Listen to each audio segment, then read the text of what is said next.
Hey guys, welcome to the stream. This is Rod Arriagada coming to you live from beautiful Las Vegas. We're here at Tropicana Las Vegas Hotel from May 13th to the 20th, and we're here for American Cuesports ACS Acme 2023 ACS Nationals. It is 8-ball, it is 9-ball, it is the national championships, and well, we got some action going down here with the ladies right now. It is B-side final between the ladies here, MARYANN McConnell versus GWEN Sharpton. It is a race to 6. That is GWEN at the table right now. She's trying to figure out what to do with a 9-ball. This is the first rack between them, so we haven't missed much. We just missed the beginning of this rack only. And, well, let me put up the, make it official here, official. And it says 19th round. Wait, let me not make it official. Like, it should say B-side final, so let me fix that right now. B-side final.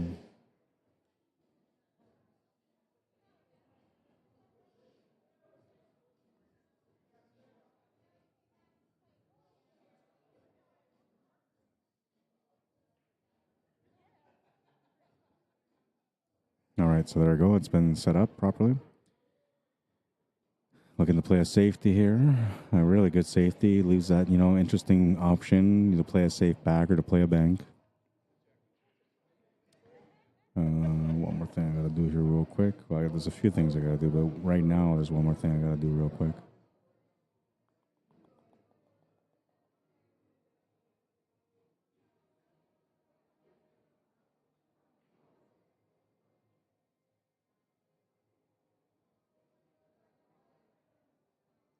I wonder if she goes for the bank or she goes for the safe.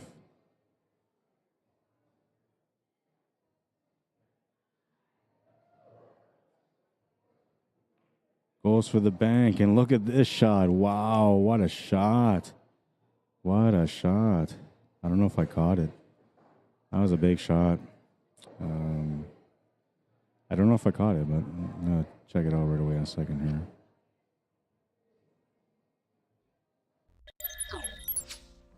Oh, yeah, I caught it. What a nice shot this was. Right on the money, man. How about that for an opening rack in a B-side final? That was a beautiful, beautiful, beautiful finish.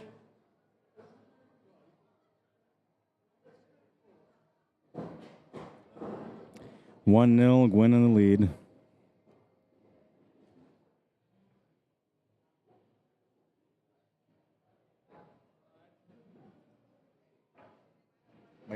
Yeah, I'll be okay.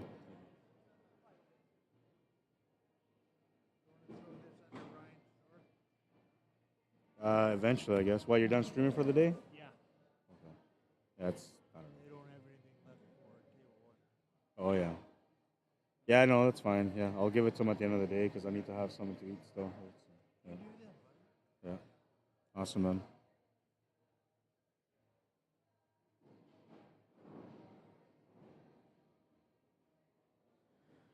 All right, all right. So off to a good start. Well, let's take a look at this highlight again. I really enjoyed that bank.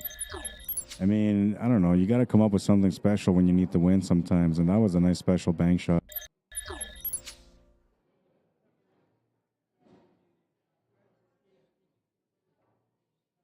Oh, yeah. Yeah.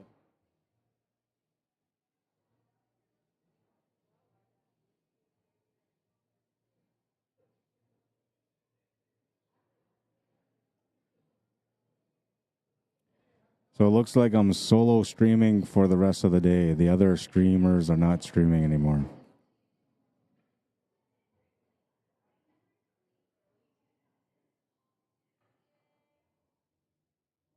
Rack number 2. GWEN Sharpton to break, leading by 1. Smashing breaks, just looking to make a ball off the break here. And unfortunately, oh, it looked like it was a cue ball was going to go in, but that 4-ball came out to the rescue and saved it from scratching. So that was a nice little save right there.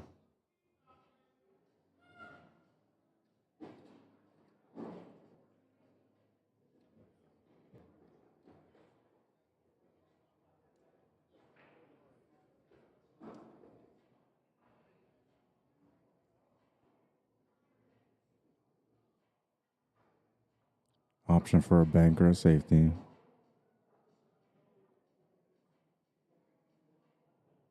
Playing the safe.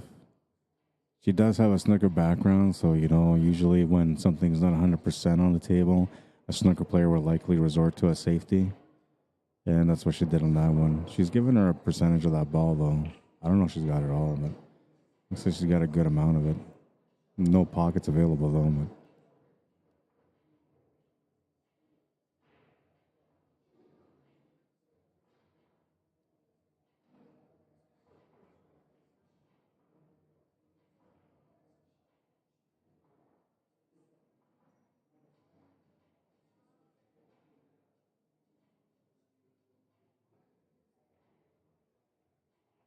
I think you have to play safe here. I mean, there's always a possibility, I was going to say, to go for a combo, which she tried to make that combo.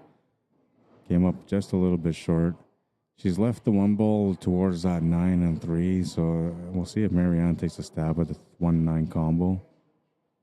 I feel like it's a free stab because you don't really have much to shoot at with the one ball anyway, but you could always play safety here and just be a little bit more conservative if you want to be. I just feel like the safety is probably not good for her at this point, so that's why she's going to take a stab at taking this 9 ball in the pocket. Looking for a big shot here herself, and she's going to make it. Wow. Wow, man. This is just the beginning of this match.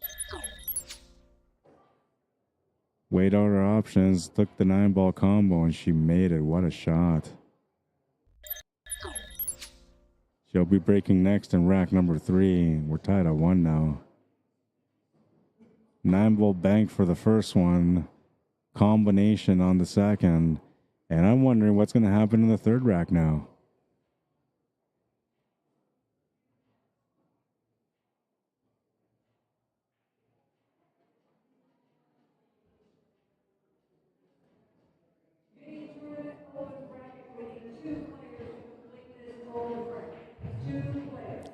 They're looking for a couple of players for a mini. They're looking for 2 players for a standard bracket and 2 players for an open bracket. So if you're watching the stream right now and you're thinking, you know what, I want to play in the minis, here's your chance to get into the minis right now. 2 spots in the standard, 2 spots in the B division or the open division. Rack number 3, MARYANN McConnell to break. Looking for some action on this one. Solid contact on the 1 ball, and looks like the 7's trying to make its way to the pocket, and it's going to make it in there.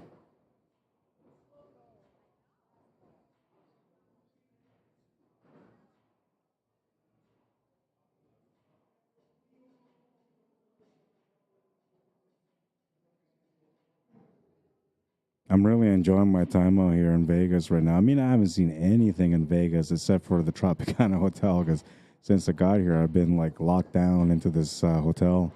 But what I'm enjoying about Vegas so far is the pool atmosphere, the vibe in the building, all the players, you know, the excitement, the competition. I don't know. It's just an incredible feeling to be out here and be a part of this event right now.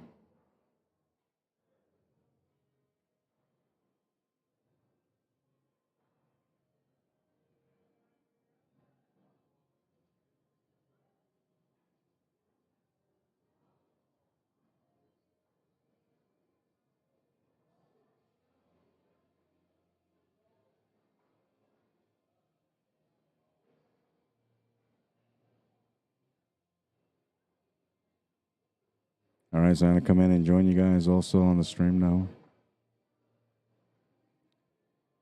Hope everybody is enjoying their last day of the weekend, Sunday. If you're here in Vegas playing in the ACS Nationals, I guarantee you they enjoyed your weekend so far. Even more so if you ended up winning, or if you're still winning, still playing for the championship match opportunity.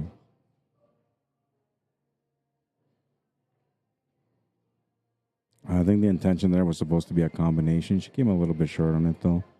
And she's left a shot here for MARYANN to be able to make the 1. The 2 ball's sitting right by the cue ball right now. The 3 and 5 is what she's looking at because she can't really break out that 3 ball from there. She could maybe try to take this 1 ball off the 5 to open up that 3-5 a little bit more. That could actually benefit her. I don't know if that 5 ball is close enough to the horn, though. It doesn't look like it is. She may just avoid it altogether and just play the shape for the 2.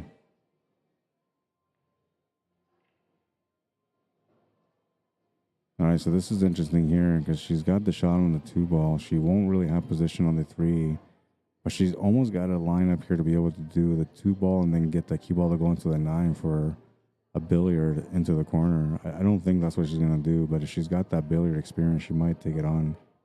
We'll see. Other than that, she has to draw off this 2, come off the side cushion, and around that 4 for the 3-5 combo. Will make the shot to the corner, ends up bumping into the 8 ball, and she will not have a shot on the 3. So we're looking for a kick shot option. If she knows how to jump and she has a jumper, that will be maybe option number 1 here, because you can do the jump combo. If not, we're looking at a kick shot. And she's looking at the short rail kick shot because the contact for the 3 will be a little bit more direct instead of going the other way.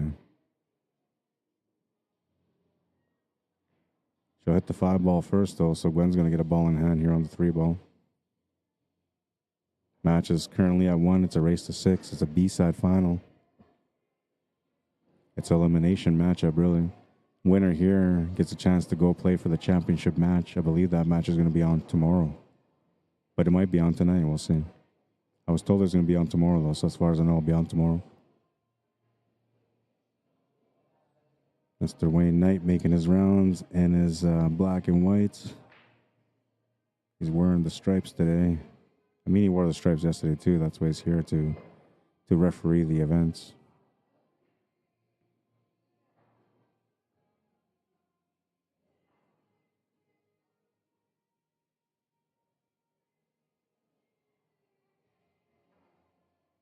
I always enjoy talking to Wayne Knight. He's a good guy, a gentleman all the time, very respectful, very friendly. And he makes good calls on the table.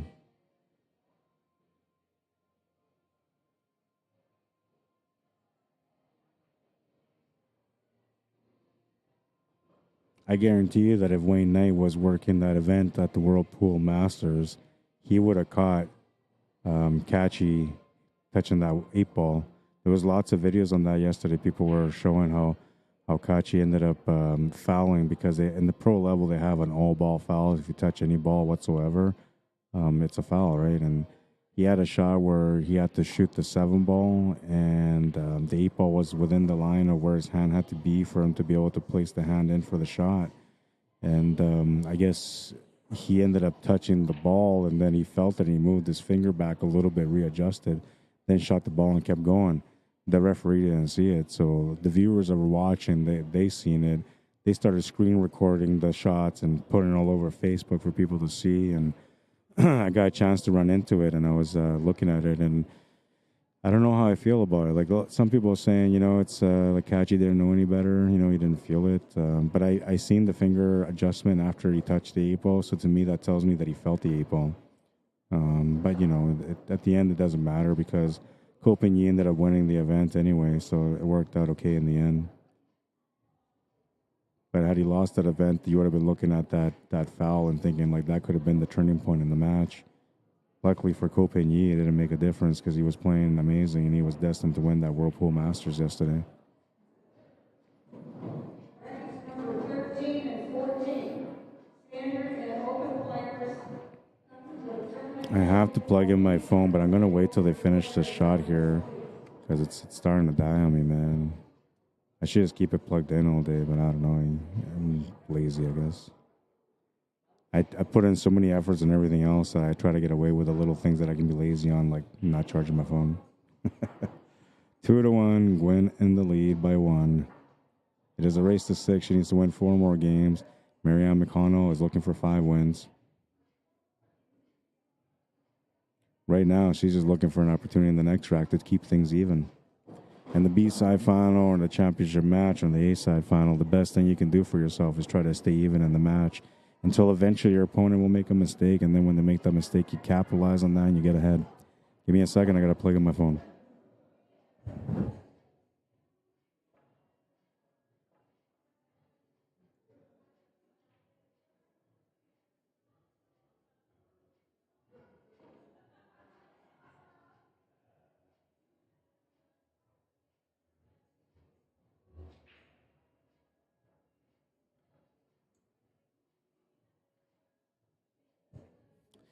All right, and I put up my live on air sign too, so everybody knows that we are live. When that sign is off, there's two reasons why it's going to be off. One, I forgot to turn it on, which happened throughout the day today. Or two, I'm not streaming at the moment. So if I'm not streaming at the moment, I usually don't have the sign on. But yeah, so we have the sign on now, so the players and everyone walking around will know that we're streaming the match and it's live. Another thing about my live on air sign is when the players look towards me on a shot, they always see the live on air sign. So sometimes that kind of rouses them a little bit. And you know, like the main reason I use the live on air sign is to let everybody know that we're live on air, right? But I have to face it towards the table. And then the viewers every now, or the players every now and then will have a glance at it and it might throw them off. So every now and then if you see somebody shooting down towards the camera in the mist, there's a good chance that they might have seen that sign and it kind of triggered off a small thought at the last second that made them miss the shot.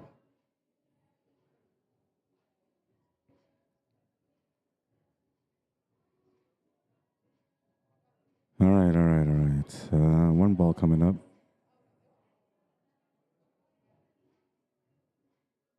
Tangeline's taking her towards the two, just to the left of it. Oh, she miscued a little bit on that one. It's unfortunate, but it looks like she might have got away with it. You can hear the miscue when she shot the shot, so I know it was a miscue. It was not an intentional safety. But it kind of worked out as an intentional safety. What's up, boss?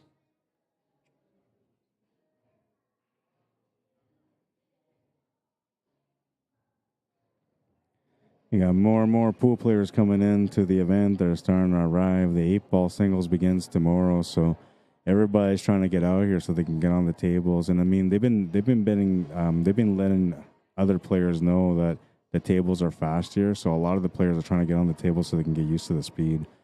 I got to do the same. I got my cues here, and I haven't really had a chance to use them yet. But when I get a break, I'm obviously going to go get some food. When I get my next break after that, or at the end of the night when it's done, I'm going to try to get on that table and warm up, because tomorrow morning when I come in at 9 o'clock in the morning, that's I'm not going to be mentally aware for that match.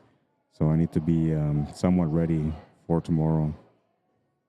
I just have to survive enough racks where I can get going and, you know, my rhythm starts coming in. So I know that already. So I'm not super concerned over the warm-up, but I need to get a feel for that speed, and preferably tonight before I go to sleep, so that way it stays in my memory banks for the next day.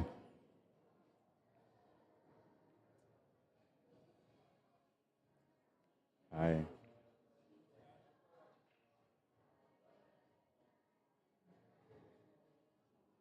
All right, so some people taking pictures of me. It makes me feel a little weird, but I appreciate it.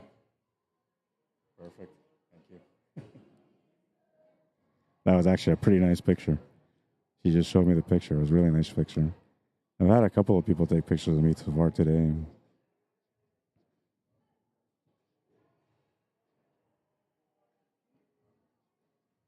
I don't think I'm there yet, but eventually I might get to the point where I can start autographing cue balls for some money. It starts with pictures, and then eventually you get to that cue ball signature status. I still got some years before I get to that point. Nobody's asked me for a signed or autographed cue ball yet, so when somebody does, I'll feel a little extra. What a hit. Oh. That was an incredible hit. Let's take a look at that one again. Absolutely buried. She did not expect her to get out, but look at this. Wow. What an escape shot. What an escape shot.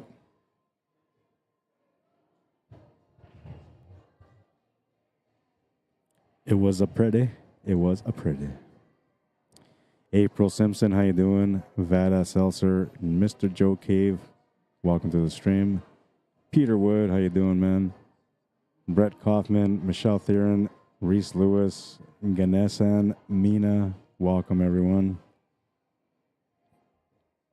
So though she got a good hit, she ended up leaving a possibility for Gwen to be able to come up there and make the 1 ball, which she just did, and now she's got an interesting choice here for the 2 ball. The 4 ball is almost blocking the bank side, so I'm not sure she's going to want to go for that. But I do see maybe a small opportunity to be able to draw off that 2 ball into the 9. I don't think she's going to take that, though, but there is a possibility for that there, especially with the fast tables, the way they're playing. She's playing safe, though. Better to be safe than sorry, right? And unfortunately for her, the ball's going to roll over just a little bit extra. That's going to give MARYANN a peek at the 2 ball. Jeff Clark, Royce Kwan, welcome, guys. Royce says, go, MARYANN. Represent Canada. Scott Youngman, how you doing?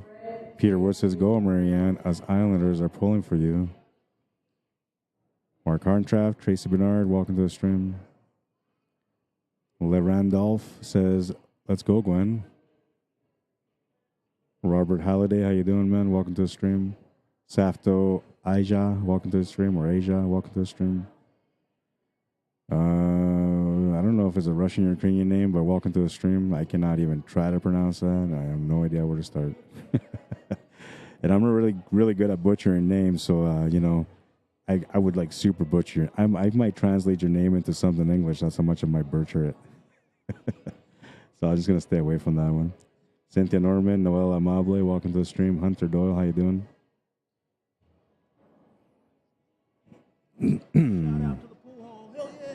Shout out to the pool hall, says somebody that's walking by. But he didn't say which pool hall.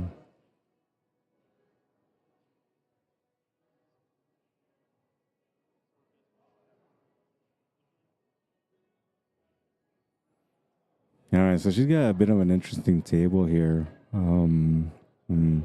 Like the 7 and the 6 are no good because the 6 is in front of the 7, so you can't really make a combo with it. You can only like break it out or try to play safe. She can try to break this out right now, though. The only thing is she breaks it out, she may not get the shot on the 3. However, she could maybe try to play... Okay, that worked out good. I would say, however, she could have tried to play maybe like a little billiard shot off the 3 into the 9, because that 9 is like pretty much pointing towards the pocket from that 3.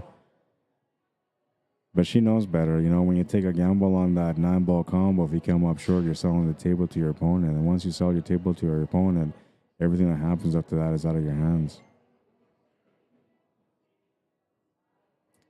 I'm getting a message from my family, so I got to check out to see what's up.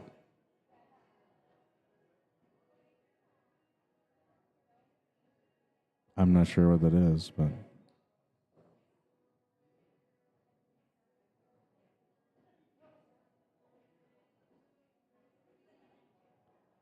Am I on TikTok? Did somebody come in here just to put me on TikTok? Maybe. I got sent a link to TikTok for some video, so it might have been somebody walking around here on the strip, coming into the pool room and checking the scene out, and maybe they put me on there, but I'm not sure.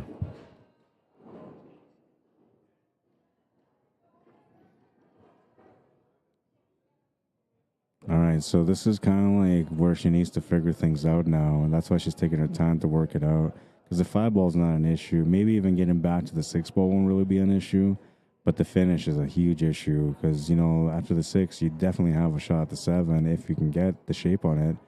But to break out that 8 and 9, that's where all the work comes in now. And if she goes for the 8-9 breakout right now, she will not get the shape on the 6-ball. She's trying to work it out here. Looks like she's decided that she's going to play a safety here, perhaps. Now, there is a good safety here to play off 3 rails and try to get that cube behind the 8 and the 9. I'm thinking that's the way she's going to play it, but we'll see.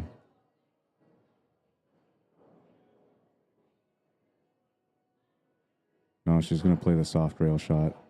That's smart, too, but I think she might have left the shot on the 6. We'll take a look from the side view. It looks like she's given her just enough to be able to clip the 6-ball in the pocket.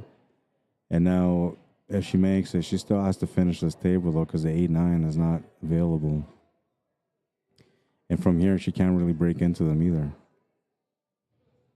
So the best she can do here is try to set up for the 7-ball and then figure out how to finish this table, which likely is going to end up being a safety shot. Makes a nice shot to the 6. Has position on the 7. A tough cut, but she's got an opportunity anyway. And if she doesn't like the cut, you know, there's always the option of playing safe. There is no bank there unless you reverse bank it to where she's standing. And from this angle, it's a little bit hard to reverse bank it. Not impossible, though, but it is a little bit harder. Looks like she's made her decision on what she wants to do. Problem about taking the shot to the corner if you try to make it is if you don't make it, you're going to sell the shot. So it looks like she's trying to play the safety here. And, oh, just a little bit shy. She was trying to play the safety, came up just a little bit short from it. And that's going to give MARYANN a chance to make the 7 ball. Now, the bad thing about this positional shot that she's left for MARYANN is that it's given MARYANN a chance to be able to make the 7 plus get the breakout on the 8 and 9. So this is kind of like the best case scenario for her when it comes to the lead that her opponent left for her. And she's already digging into it. She's getting ready to break this ball out.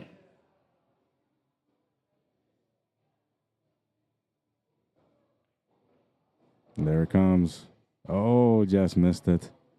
A great effort, but came up short. So now we're going to have to resort to a safety, which from this angle is going to be a little bit harder to accomplish. Even if you grace this ball a little bit, it's going to end up leaving the shot available. So it's almost like you have to like play the shot, go off like 4 rails to get back up, not to leave a shot for the 8 ball. But because you have to put that much power into it, you're likely going to leave the 8 ball open anyway. And because you're putting that power for the safety, you might even sell out the shot. So she's got to take a look at this and try to figure it out. Kind of a bad spot to be in, but I mean, she can see some of the 8 ball, so she's got something to work with. You don't want to bank this soft either and leave an 8-9 comb, because then, you know, you're going to go down table, so you'll leave the shot available for the combination if you do that. That's why I say she needs to get back up table, but because of the power, it may not be a good idea. And so she tried to hit that light. The idea was to leave it against the cushion, you know, and then that would have been a good leave, you know, a tougher leave for her opponent, GWEN. But GWEN's going to come up to the table. She's got a fairly good 8-ball shot here. And the only thing she's got to try to figure out is how she's going to get onto the 9, which I think you just draw off the side rail and go into the 9, pushing it towards the top right corner for the finish. I think that's the way she can play it. She can also try to spin away around the 9 ball, which a lot of people will try to play too. But now if she clips the top of that 9 ball, she might end up with a tough shot on the 9.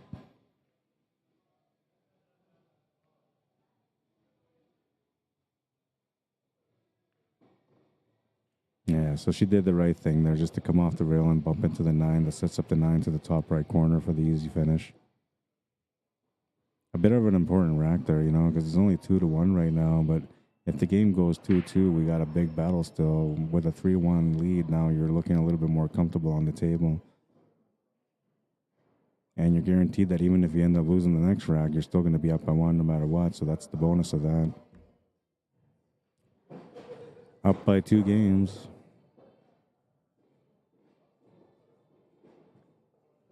And a race to 6. She needs 3 more games to win. MARYANN looking just to get on the board to get within 1.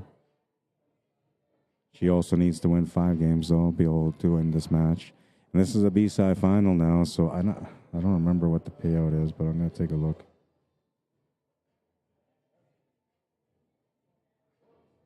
So the loser walks out with $1,050 guaranteed.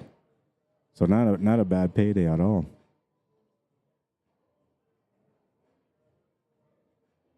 The winner is going to have a chance to make almost double that, so it's kind of an important rack.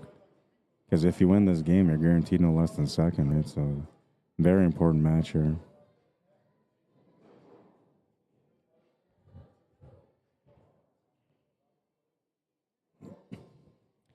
Rack number 5, MARYANN McConnell to break. Looking for some action. She needs to make a ball so she can go on this rack.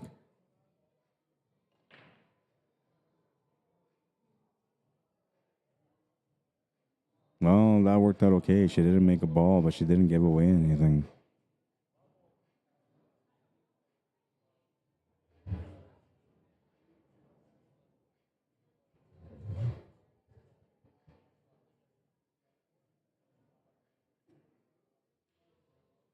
Sorry, I'm missing some of the questions. Scott Youngman wants to know where this at.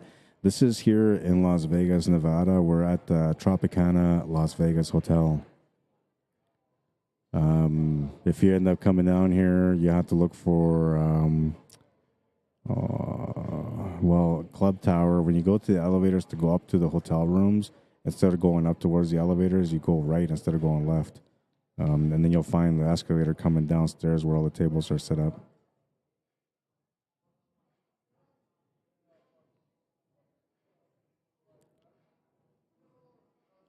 Randolph says Huntington, West Virginia pool hall.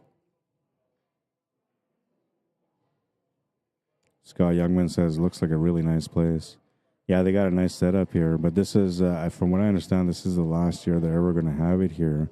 From what I understand, they're going to be tearing down this hotel and the Rio to be able to create a giant baseball stadium for what used to be the Oakland Athletics. I don't know if they're still going to be called Oakland Athletics or they're going to be called Las Vegas Athletics, but that's the Athletics baseball team.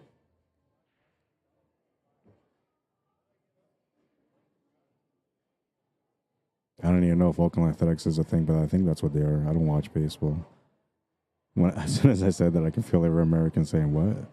What do you mean you don't watch baseball?" Baseball in America is like hockey in Canada, man. It's just a sport that everybody loves. And I do watch baseball, but I don't follow any teams. I have no idea who's the best, who's not. Usually, when I tune in to watch baseball, it's going to be like the World Series, the last showdown, right? So at the very end, that's the only match. And I usually don't watch the whole match, but if it's a good game and there's lots of homers and everything's going really intense, then I'll watch the whole match. But for me, I'd rather play baseball than watch it. It's kind of like golf. I'd rather play golf than watch it. I tried doing that. I wasn't very good at it, so now I just watch it. Now it's not over watching because I know better. But back in the day, I was trying to play it. Nobody ever tells you keep your eye on the ball when you first start off. And yeah, I smacked the ground and hurt my wrist a couple of times. And even after I did it the second time, I still didn't realize you're supposed to keep your eye on the ball. But now I know it. I just won't try because, I'd rather have my body ready to go for pool instead of, damaging my wrist and not being able to play pool. John Dawson, how you doing? Dark Kyle, welcome to the stream. And Gene Peacock, welcome back. Le Randolph says, good job, Gwen. Keep representing. You got this. Peter Wood says, dig in time for MARYANN. Mr. Zupko, what's up, bro? Alan Hulsman, welcome to the stream.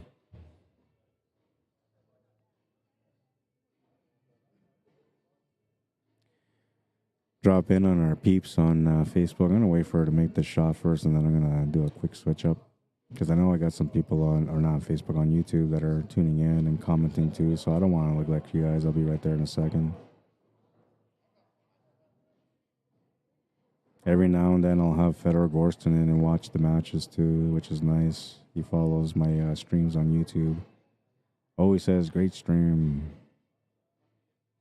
And then he'll always ask about this Filipino player from Winnipeg named Mike Delgado.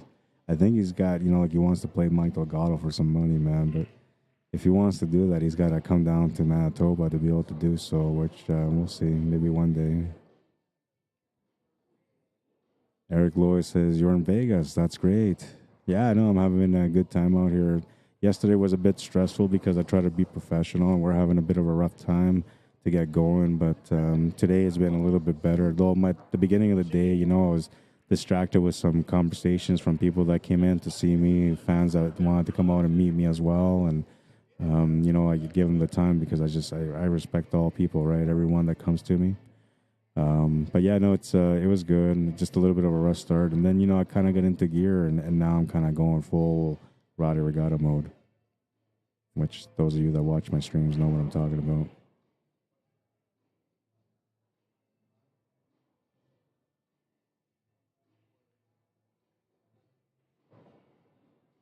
Good shot. It's got good angle here on the April to come up for the 9. She can just play this straight forward with some tops.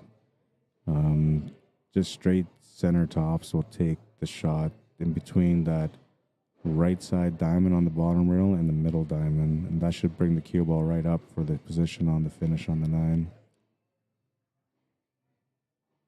Just got to stay focused here and just play through the shot.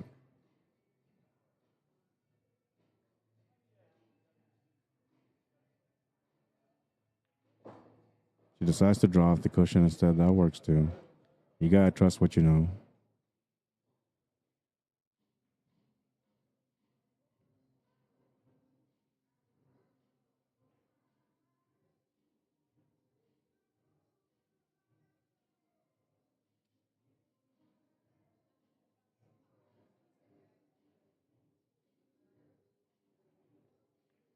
Makes the shot to the corner. That was a really good reset there too, because she could have just jumped into the shot, right? But the problem about just jumping into the shot is sometimes you're feeling confident, so you jump in the shot. But because you're not mentally ready for the shot, you might come up short. So her reset there was important because she didn't want to turn the table over, especially on the 9 ball. Making that 9 ball brings her within 1. It's 2-3 now. GWEN Sharpton to break next, leading by 1.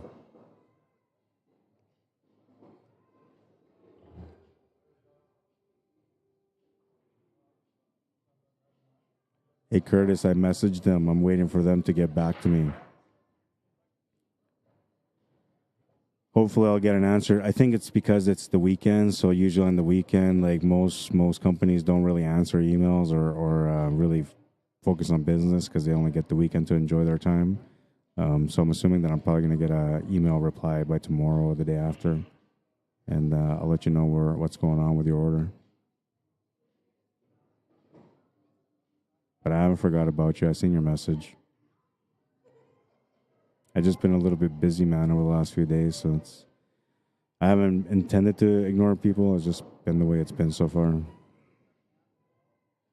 Even today, I'm a little bit tired already, man. Once they tell me like I can shut down, I'm just going to shut down because I need to get some rest for tomorrow.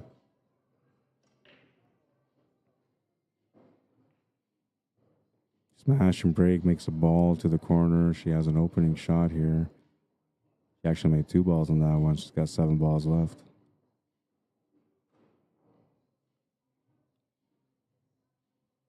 I think you take on that one, but you have to kind of crash into that 3 and 9. Or at least go off the rail and bump out the 3 out of the way.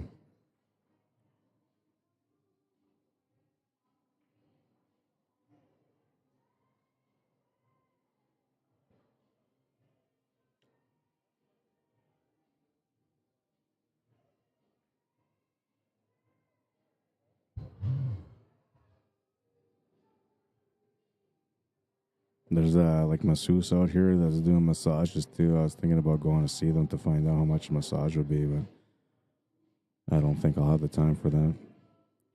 Shoulders are getting a little stiff here from the streaming. I think it's more or less because I hunch over sometimes just to do the updates and stuff on the scoreboard and to do the operational side of things.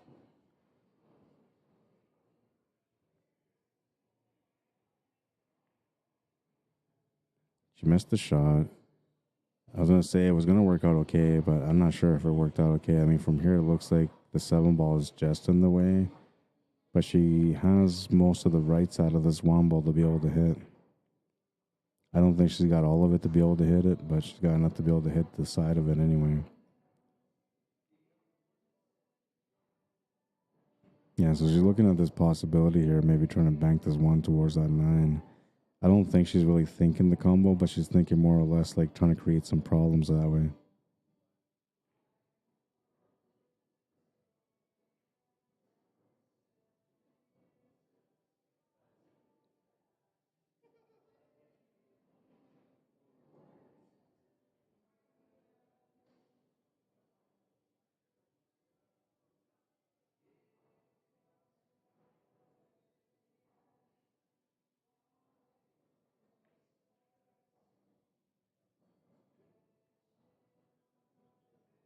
Try to play safety, but she's going to leave a shot on the 1 ball.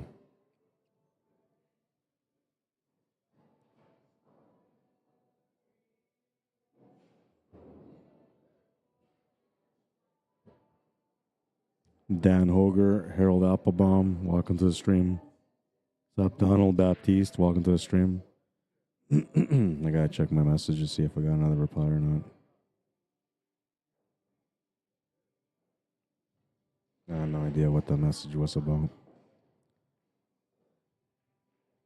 I'm gonna have to check out the video a little later, but I don't know.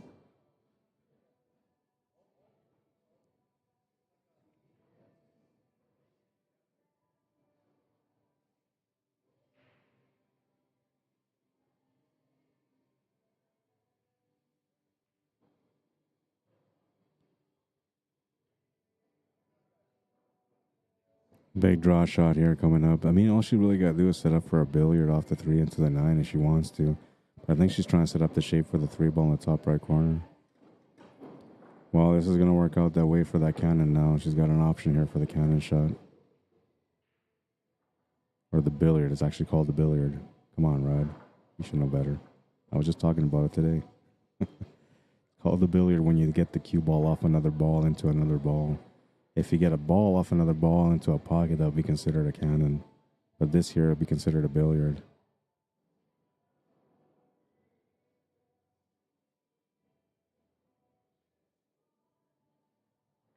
What a shot. Very nice. 4-2. She's got a 2-game lead now. Needs 2 more for the win. MARYANN McConnell looking to stop the bleeding once again. Try to get within 1 on the next rack. This was a nice little billiard shot. I mean, it was perfect execution.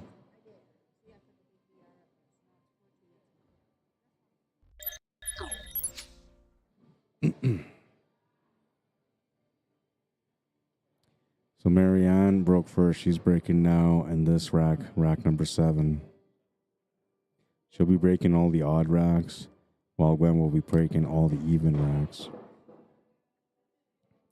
Yeah, that was a nice shot on the 9-ball. I agree. I mean, if she misses that, she might sell it out, but I feel like the shot was pretty much guaranteed to make as long as you got to where she got to with the cue ball. And it was just a really nice execution, keeping it cool and simple, just looking for the finish. Didn't do anything extra, you know, extra power, nothing like that.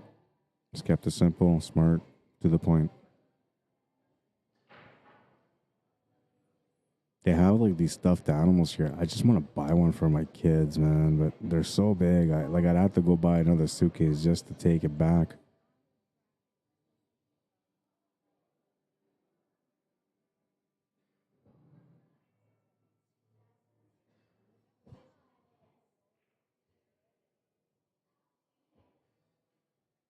But I see like this white tiger, man, and it looks like one of those Chinese costumes that you would see, you know, like, you know how the Chinese have like their dragon, the Year of the Dragon celebrations, and they have like these big dragons and stuff. Well, this tiger looks like one of those. It looks like it's a big head for a costume. It's probably about, oh man, like 2 feet in diameter all the way around. That's just the head size. It's like something that you would try to win at a fair, you know, one of the carnival games. Rack number 7, MARYANN to break. She just made a ball off the break, and she's got a shot on the 1, but not many options for it. She can at least see it anyway. Was looking for a little bit bigger of a break there, so she could have had a good start, but unfortunately for her, if she wants to keep going on this one, she's got to play like a combination, and if not, then you got to look at a safety option.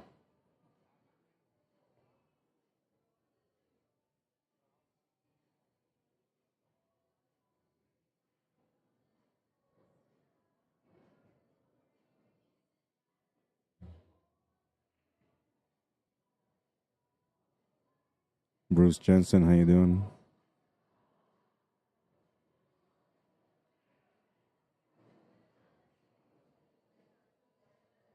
Gotta get this party started. Who sings that song? It's like a 1990s song. You guys all probably know it. I have no idea. I'm listening to the song in the background.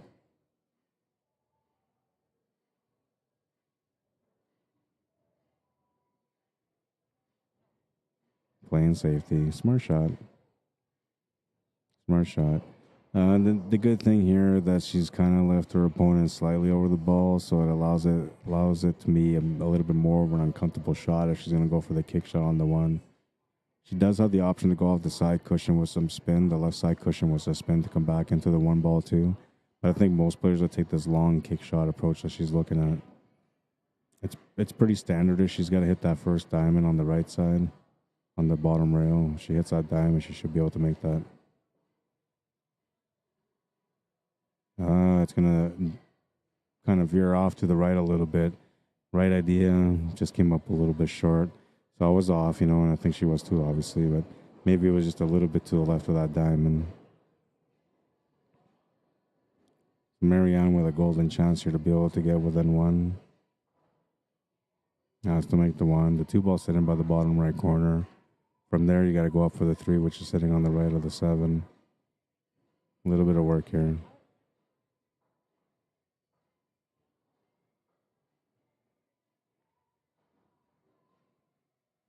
a really nice shot there to come through for the two. Now she can control her position on the three ball.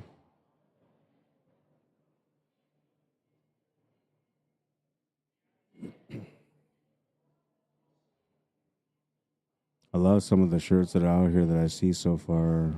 Acme shirts are interesting designs.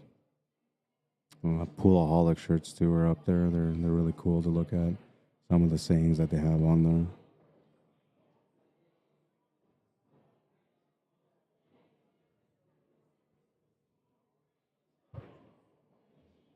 I didn't quite come prepared for Vegas, but I mean, I don't know. I wasn't thinking about going out there and like shopping and enjoying the scene. I just, the way I looked at it when they invited me to come out here, I just thought, okay, well, you got to go out there to work. So, you know, that's the way I kind of approached it. But now I'm looking at all this stuff and I'm thinking, man, I should go get some money, buy this, buy that, raffle here, raffle there, you know. Well, I don't really gamble, so, you know, I didn't really come prepared for anything like that either. And I'm not even thinking about gambling. But my wife says that I should. And I don't know, maybe she's right. I don't know. I'm trying to be civilized, though, so I'm waiting to gamble on the very last night before I go home.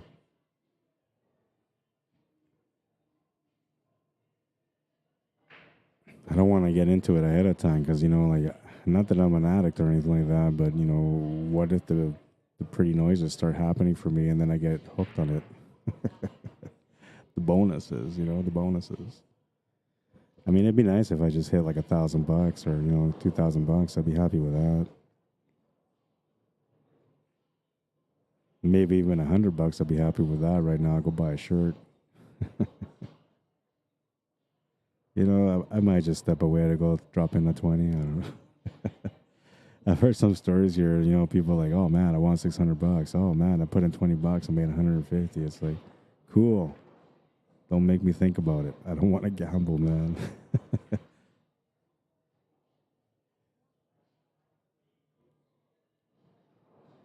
But I mean, who goes to Vegas and doesn't gamble? I mean, everybody that comes out here for the gambling, right? Most of them, anyway. Doing good, Ross, says Bruce Jensen. Renata Gladkowska, welcome to the stream. Makes the combo. Looking for the straight shot on the 5. I like the way she's thinking right now. You know, why try to force any situations? Just keep it simple.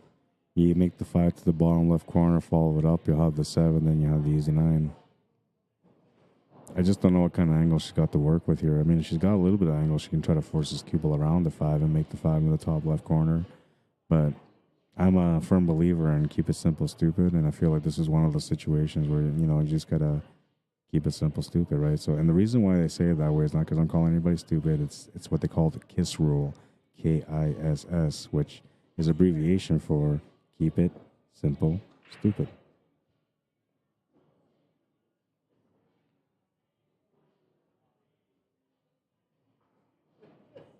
For some reason, most people focus on the stupid thing, but not keeping it simple.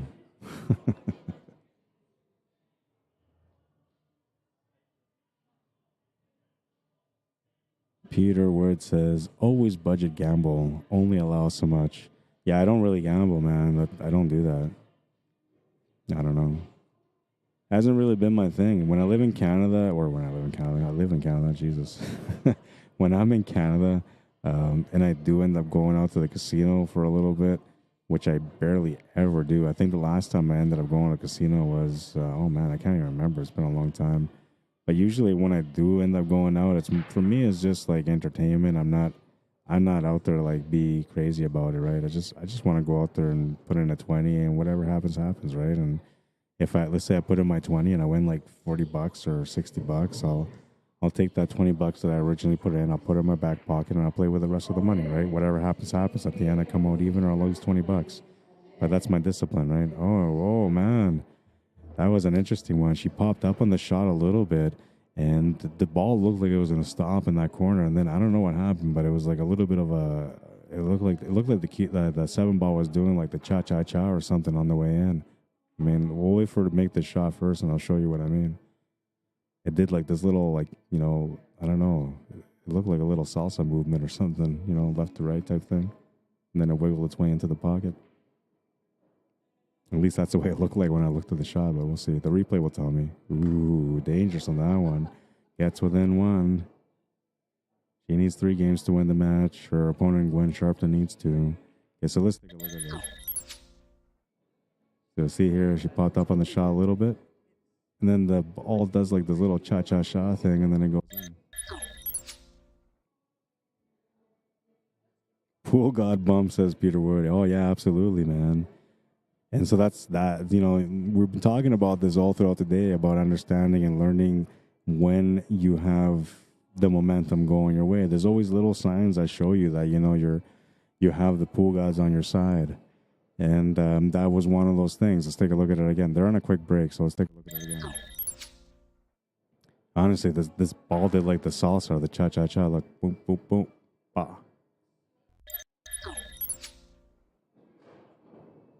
Never would that ever happen on a diamond or a predator, I'll tell you that much. But it's fun to watch, and it was an interesting shot. All right, so we got a little bit of a breather here because they've gone to the bathroom. So what we're going to do now is we're going to talk about the mentality thing. I said I was going to do it after the first match was done, but we have this quiet time right now. So we'll talk about it now, and I'll do it one more time today so you guys check it out a little bit later. All right, so this is my theory when it comes to mentality on the table. So the way it's explained through psychology books is that you have 2 personalities when you're playing a sport, okay, especially a high concentration sport like pool. So the way they explain it is you got to give one of the personalities a name, give the other personality a different name, and one of them is the one that makes all the shots, the other one's the one that misses all the shots. I found that a real confusing thing to do, plus I didn't want to call myself a different name, so I was like, you know what, we got to do something better. So what I decided to do is translate that into something different, which is shapes. Now, I could have gone with a square because the table is kind of rectangle, sort of squarish, but it's more rectangle. But the way I looked at it is that we walk around the table when we play. So I decided because we walk around the table that I created this knowledge and turned it into circles. So this is what I call big circle, small circle, okay? And so this is mentality, the beginning of mentality for somebody to become better. I'm going to explain more about mentality throughout the week, different little scenarios on how to get better on mentality. But this is the most important one of them all. So we're going to get going. Oh, wait. Oh, they're coming back right now. So we're going to continue going. Oh, I was so close to getting it going. As soon as this match is done, I'm going to do it. I can't do it right now because I need a few minutes to kind of explain about it. I can't just pop it up and be like, there you go, right? I got to explain it, go through it so you understand it.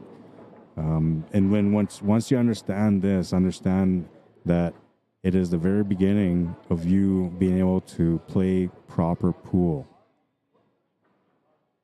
It's the balance between missing and making shots. It's the balance between being focused and being distracted. It is the perfect recipe for success if you understand the theory behind it, which is very simple. The way I did this diagram, it kind of it's self-explanatory almost, but I had to go through it so you understand and you think about it a little bit. Rack number 8, Gwen Sharpton to break. Looking to get on the hill on this one. I almost started that one though, but they came back just in time. It's like the pool gods don't want me to share this knowledge with you. Ooh, nice little break. She made the 3. Nice little spread on this table too. Nothing to break out. Maybe one positional shot. Got like these weird hiccups, and I don't know what the hell it's from, man, because I haven't really ate. I had something to eat earlier, and I'm only drinking water. I don't get it. But I got these hiccups, man.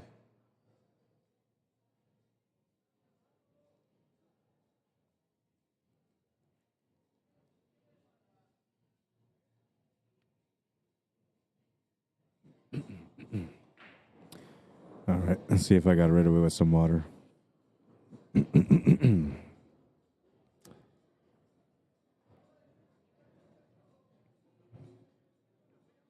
Now the two ball's sitting on the right rail, right by where she's standing. The only ball that's sitting on that right cushion, that's the two ball.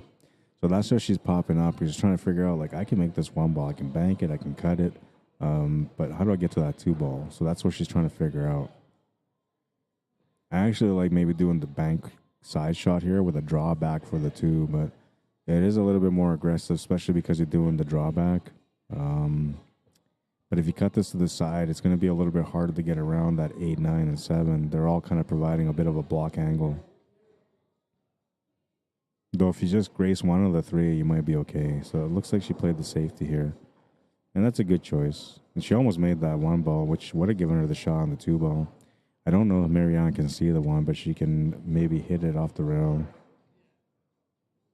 This looks like a little bit of a swerve shot, like a light masse, but you know, the problem with that is that there's no, you can't predict where that cue ball is going to go once it makes contact and the spin takes off. You have a general idea, but it's hard to predict exactly where it's going to go. So it's kind of a gamble to go for that shot. Another thing, too, is even if you masse around this 3 and you end up making the one ball, you're going to have a tough two ball. I feel like the safety would be a good option here, but she's shooting over the ball, and you know, for her just to hit that ball is almost like a scratch angle, so it's going to be tough for her to be able to play a good safety out of this. And that's why she's looking at this right now, trying to assess, shaking her head because she understands that she's in a really tough situation. GWEN SHARPTON has put her in a really good safety here. I mean, just a little bit more to the right, she's got the one. We're not talking about this, but where it is right now, it's a head shaking position for any player. She's gonna try the kick shot on the one. This will be a nice shot if she can make it.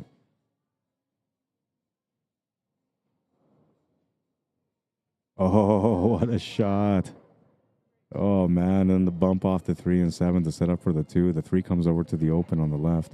Does it go past the 6? Oh, it looks like it.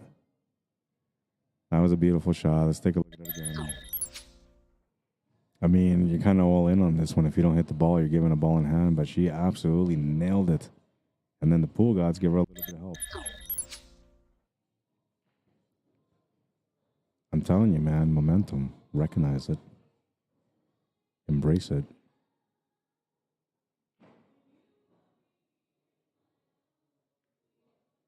Good shot.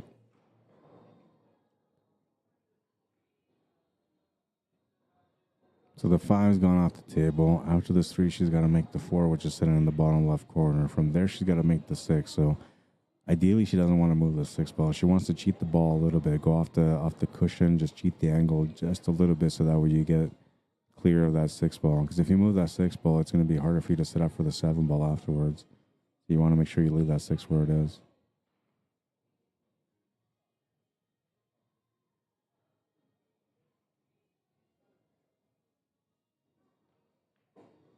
Good shot. Decided to give herself a little bit of extra angle here on the 4 ball.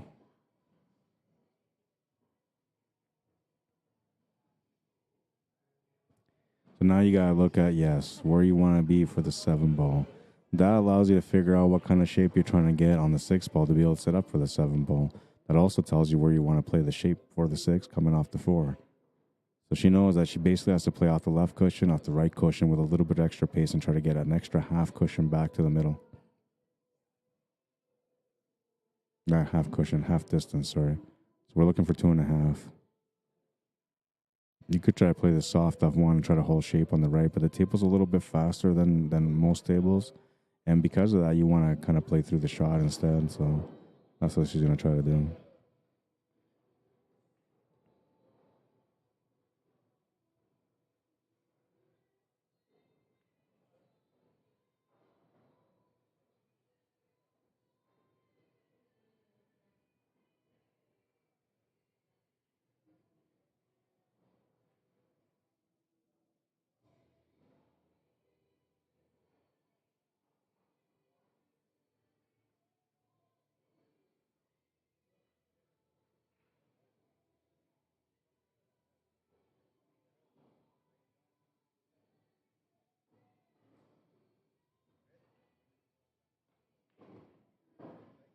Good little drawback here to set up for the 7 ball.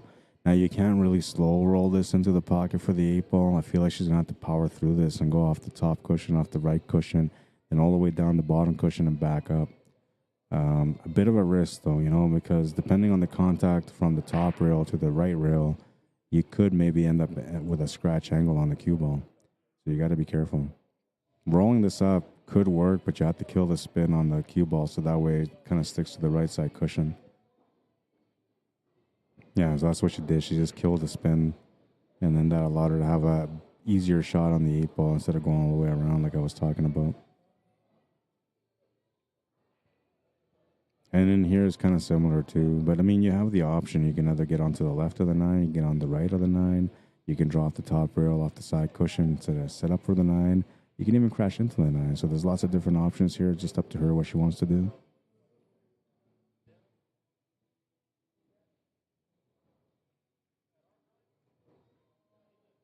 Oh, man.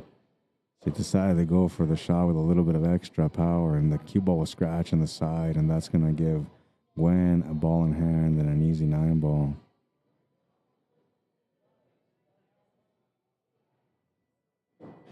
I don't think she's going to make her shoot it because the 9-ball, it's like easy to make, but maybe. You're not really going to miss this shot, but, you know, if your opponent wants you to shoot it, then you shoot it.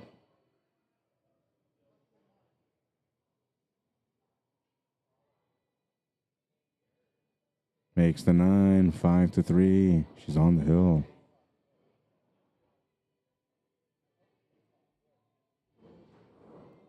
So we're moving into rack number 9. That's an odd number, so that means that MARYANN McConnell will be breaking. She feels the pinch on that one because she knows she had a good chance. And she was just trying to keep it smart, right? But I think for me, like, my option there would have been just to run into the 9-ball. The spin to the left, because the table is fast, would have been maybe a little bit too much. The spin to the right obviously was too much.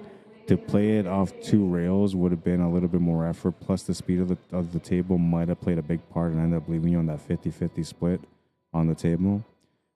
So I feel like maybe just running into the 9-ball would have been the better option. However, like, you have to be pretty skillful to make sure that you bump that 9-ball in the right way so you have a follow-up shot. Or you have to hit it with some extra power to make sure you get a shot. So there's a lot of different things going on in the mind of a player when you're approaching that shot. You try to keep it simple, ended up scratching on it.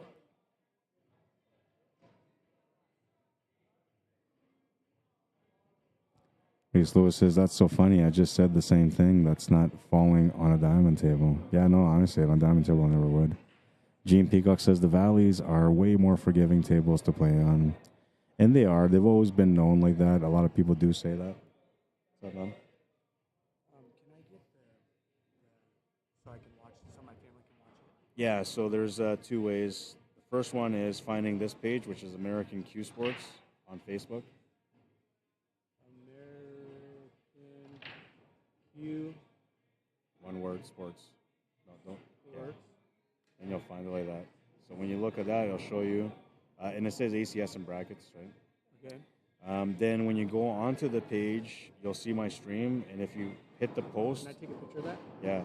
So you'll see, like, well, first of all, you'll see this scoreboard. So that's how you know it's me.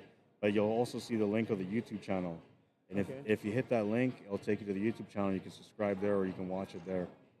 For those that don't have Facebook. But there's a lot of people that don't have Facebook. Yeah. Perfect. Thank you. Yeah, you're welcome, man.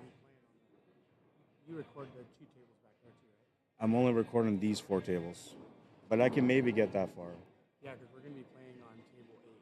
The only thing is if they send me a table on a TV table, it has to be this table that I'm focused on. So, but if there's no matches in between, I have no problem moving the camera over there. Okay, perfect. Because if we win that one, we play for first and second. Yeah, so then that match would automatically be on this table. Really? Yeah. All the championship matches will come to this table. Awesome. Yeah. Thank you, man. What was your name? Rod Arriagada. Pablo. Nice to meet you, man. All right. Just talking to somebody else that's looking for some guidance on how to find the stream. Great shot to the corner. Got enough of the face on the 3-ball to make the 3-ball also. You can just kind of run into that 9-ball slightly, but I think most people will just try to play the stop shot. You see that the three ball is just slightly ahead, not by much, but just a little bit. Shout out to the pool hall. Which one is called? Huh? What's the name of the pool? The pool hall. The pool. That's the name of the pool hall. That's where she's from. That's so clever. I created the name. Did you? Yeah, that's really clever. Shout out to the pool hall in West Virginia. That's where Gwen is from? Okay. That's where Gwen is from the pool hall in West Virginia. I love the name of that, the pool hall. So, yeah, they're going to have to call the ref on this one because it is kind of close. And even though you can see that the three ball is just slightly ahead, it is so slightly ahead that you do need a ref for this one. And it's going to be a little bit tough for a ref to kind of figure this out. He's looking at it from this view. I will be standing at the top there to look from the side view.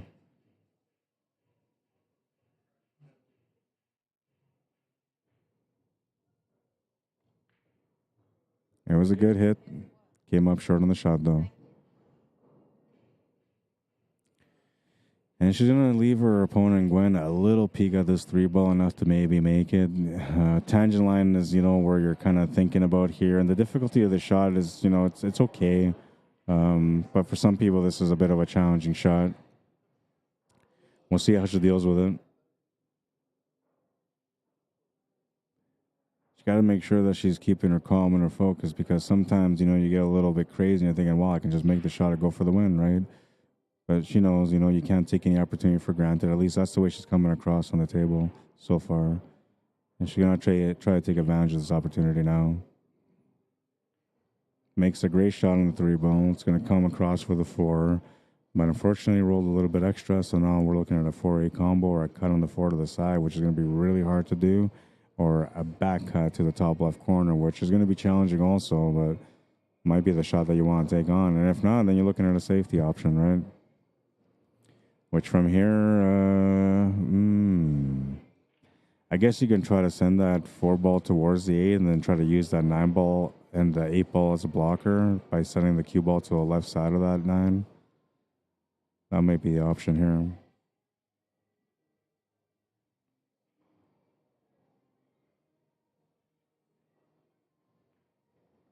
All right, so she's playing the other way around, which is going to give her opponent MARYANN a peek at this 4 ball. But I think what she was thinking there is maybe just trying to get the cue ball behind the 8 ball and just came up short of what she was trying to do.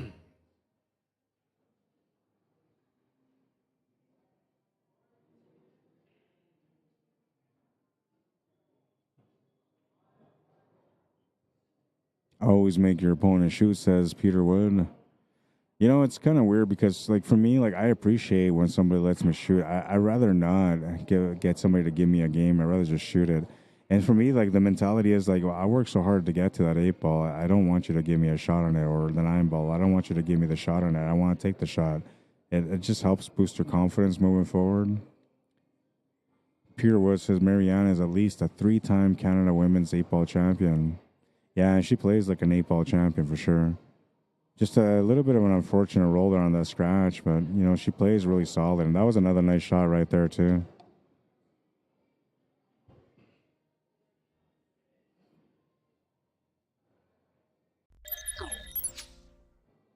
Yeah, this was a nice shot. Good cut. A little bump on the 5 didn't hurt.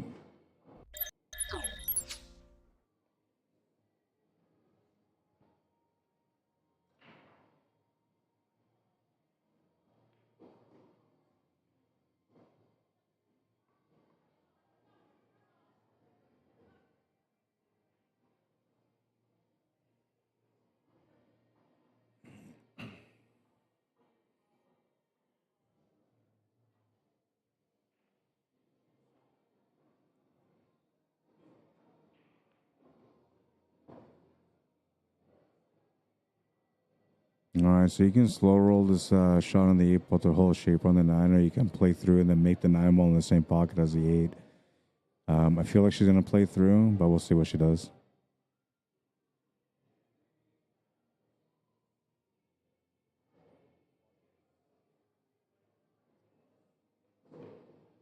Yeah, that's what you're supposed to do there. You're supposed to play it through. Good choice.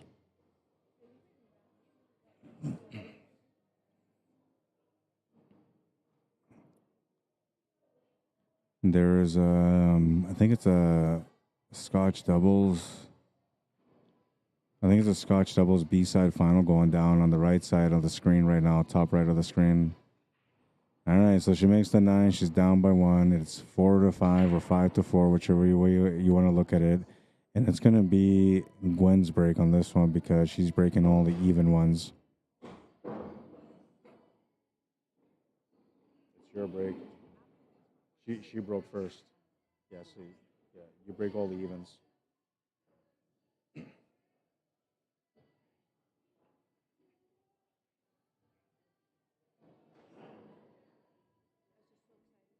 I know, I can see it. That's good though.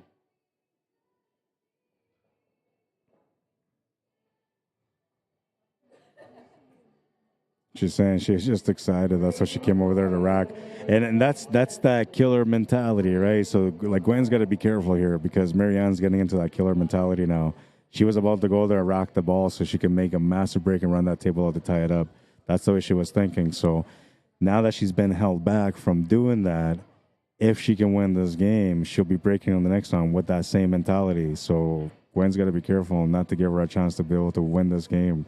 She has to try to capitalize on this game, or it'll be one rack that she will not be able to get a chance to play on. Especially because MARYANN, like somebody was saying here, Peter Wood, that she's at least a three-time Canadian women's champion. So she's been here before. She's battled these battles before. She knows how to overcome the obstacles, and she definitely knows how to close out a match when she gets an opportunity to. I feel like Gwen has that mentality too, the way she's been carrying herself so far in this match, the way she's played most of the shots, I feel like she's a closer too. And now that we're getting to this point, rack number 10, one rack away from the final rack, she's going to try a little bit harder to close out on this rack. Rack number 10, Gwen Sharpton to break for the match. Makes 2 balls off the break. Is going to get, she almost had a shot on the 1 ball, but the 8 ball came to block it. I mean, if she had the shot on the 1 ball, she was sitting pretty there. You have the 1, the 2, the 3 shapes, no problem. The 4 to the 5 is all good. So this was an absolute beautiful break, but unfortunate for her, she doesn't really have the shot on the 1. So she needs to find a hit on it, or she needs to find a good push. I think if you're going to try a good push, you move that 2 ball out of the way.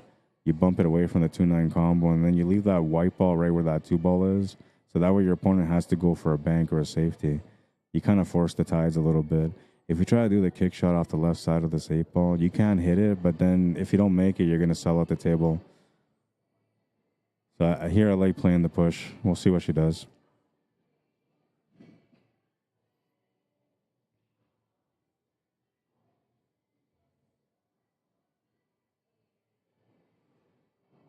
The Randolph says, I hear Tony A. Lovejoy Jr., Pool Hall, West Virginia. I love that name, the Pool Hall. I mean, we all know that a pool hall is a pool hall, so everybody has like these funky names, right? And I mean, we see some pretty good names out there, but to come up with a simple name like the Pool Hall is it's such a catchy name, because like, where are you going to go? I'm going to go to the pool hall. The people's like, which one? What do you mean, which one? I'm going to that pool hall, bro. There is no other one. Yeah, it's a good choice there to make that push. That's what you have to do. Very smart. You take away that 2-9 combo. You give yourself a chance. If your opponent comes in and makes the bank, they're going to get set up for the 2 ball. But you played the absolute smartest shot that you could have at that point. You couldn't leave your opponent hooked on a push because then they're going to make you shoot and you're going to give them a ball in hand. So she had to give her an opportunity. And this opportunity is too good to pass up. So, MARYANN's going to try to figure out what to do, whether she goes for the bank or to play it safe. A little bit of room for safety here, too.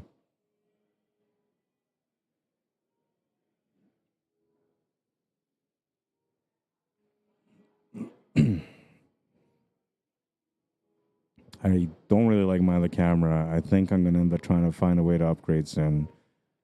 I really love this camera. This view is perfect. And with the right lighting, my other camera it's decent, but with this lighting, it's just not complementing the camera quality, which is a 4K camera, but it's not that great of a 4K camera.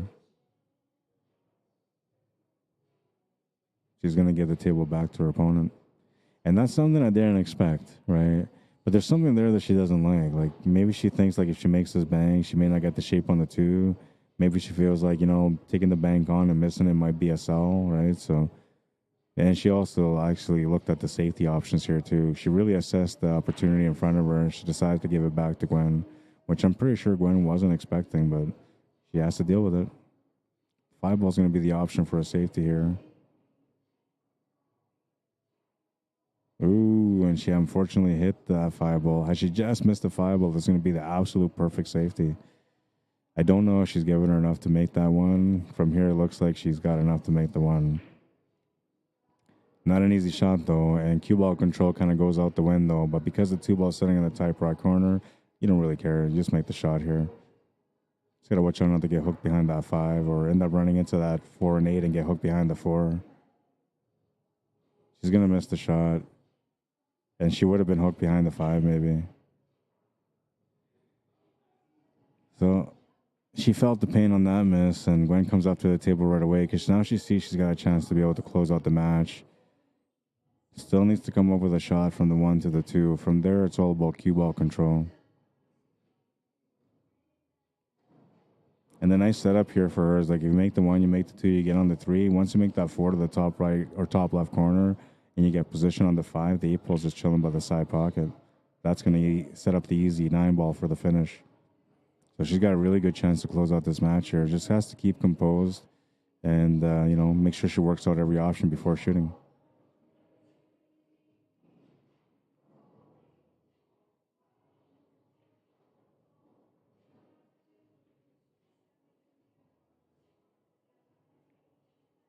And I'm surprised she took that to the corner, but that was a great shot. That was a great shot because she had the easy shot to the side pocket, right? And she could have just kind of four-stroked to get across for the 2 ball or drawn it back, but she made this nice shot to the corner, and now she's got great position for the finish. You can see there, just a drawback for the 2 ball, you're fine. But she decided to play the shot to the corner to get better position. A really good choice, and now she's looking to make the 2 ball to get onto the 3. And now that one kind of slowed down a little bit on her, so she looks up, because she knows like she hit that a little short. And the only reason she hit that short is because she's trying to guess the speed of the table. Some of the shots you make are a little bit faster, some of them feel a little bit slower. That one she was hoping to be a little bit faster, and that she would have ended up straight on that 3, or at least with an angle to be able to get on the 4. From here, she has to come up with a big shot, and she has to find a way to control the cue ball for the 4 ball.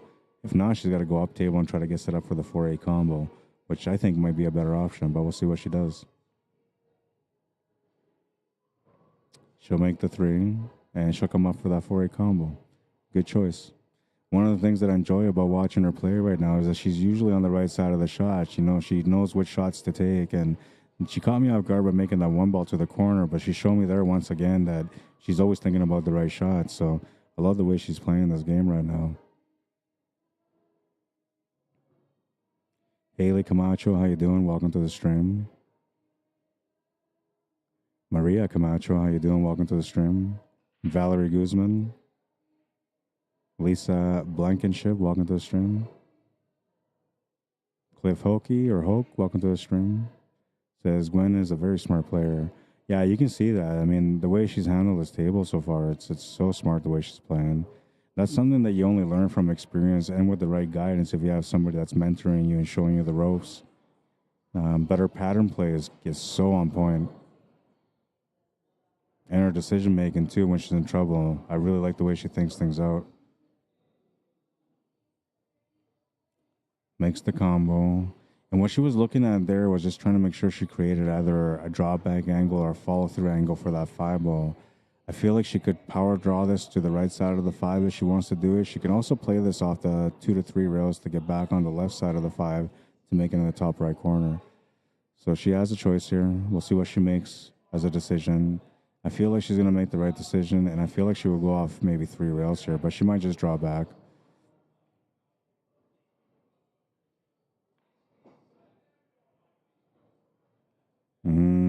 She did draw back, but she's going to end up in that funny spot where you have a really tough cut and you're looking more at the natural bank here, but it's not quite natural, But she made a nice bank at the beginning of this match on the 9 ball to get started, and now she's looking at a chance to make a nice bank on the 5 ball to end it.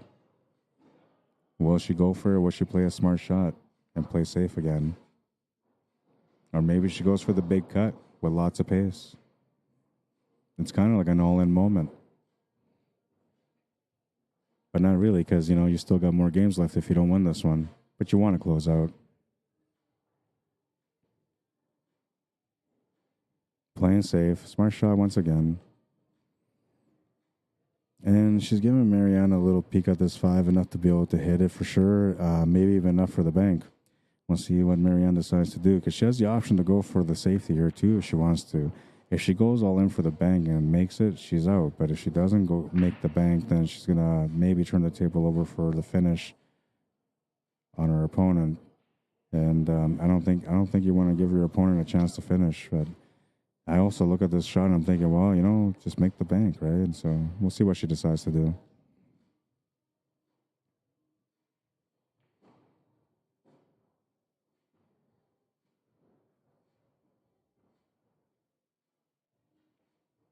What a shot. Oh, wow. Got to make one more here, though.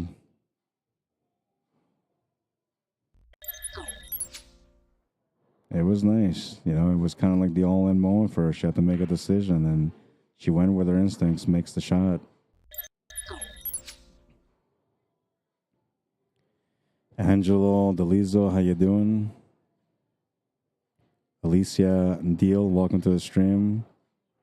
James Gandenza Lester, welcome to the stream. Haley Camacho, Joseph Tamayo, Desiree Arizmendes, bienvenido, welcome. By the way, I am Spanish. That's why my last name is Arriagada. It's pronounced Arriagada for the Spanish people.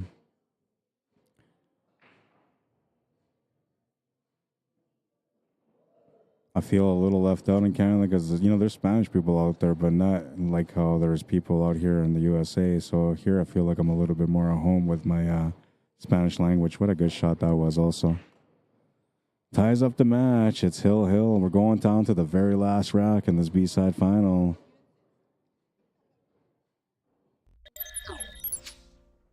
It was an extremely hard shot, but, you know, like, it's with the pressure is on, this is a missable shot, right? She put that extra stroke in it to make sure she made the shot and didn't scratch. Down to the last one. It's rack number 11 coming up, and that little feeling that MARYANN had a little bit earlier, you know, when she was about to set up the rack for this last rack that just went through, that eagerness, that excitement, that, you know, trying to go for the kill mentality. Well, it's all here now. It's arrived. She's got a chance to go for the kill on her break.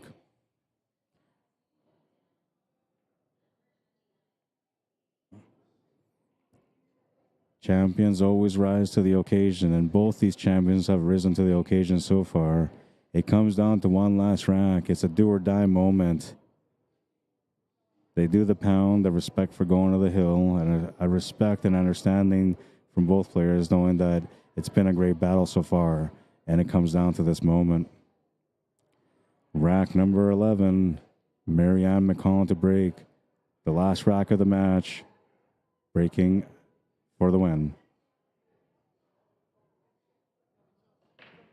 Smash and break, makes the 5 into the corner, makes the 9 ball in the side pocket, and that's how she's going to win the match. Unbelievable. If you're ever going to find a way to make a 9 ball break, man, you got to make it on a hill matchup. I'm telling you, man, I said it right before in the last rack. If Gwen didn't win that last rack, MARYANN was going to come through, was going to come in for the kill, and she was going to win that last rack. I thought she was going to run it out. I mean, look at this table. There was a chance for her to run it out, but she ended up making a beautiful 9 ball break. It goes into the side, and she's going to win on a golden break. Take a look at this golden break one more time. Look at that 9, the kick from the 7. Wow, and the excitement right there. She knows what that meant. What a finish. Absolute beauty.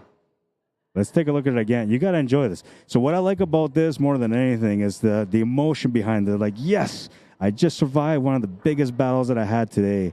And that was a big battle, I'm telling you, man. Let's take a look at it one more time. It's the excitement. It's the fist pump, you know, a champion's fist pump. Yes, I love it, she says.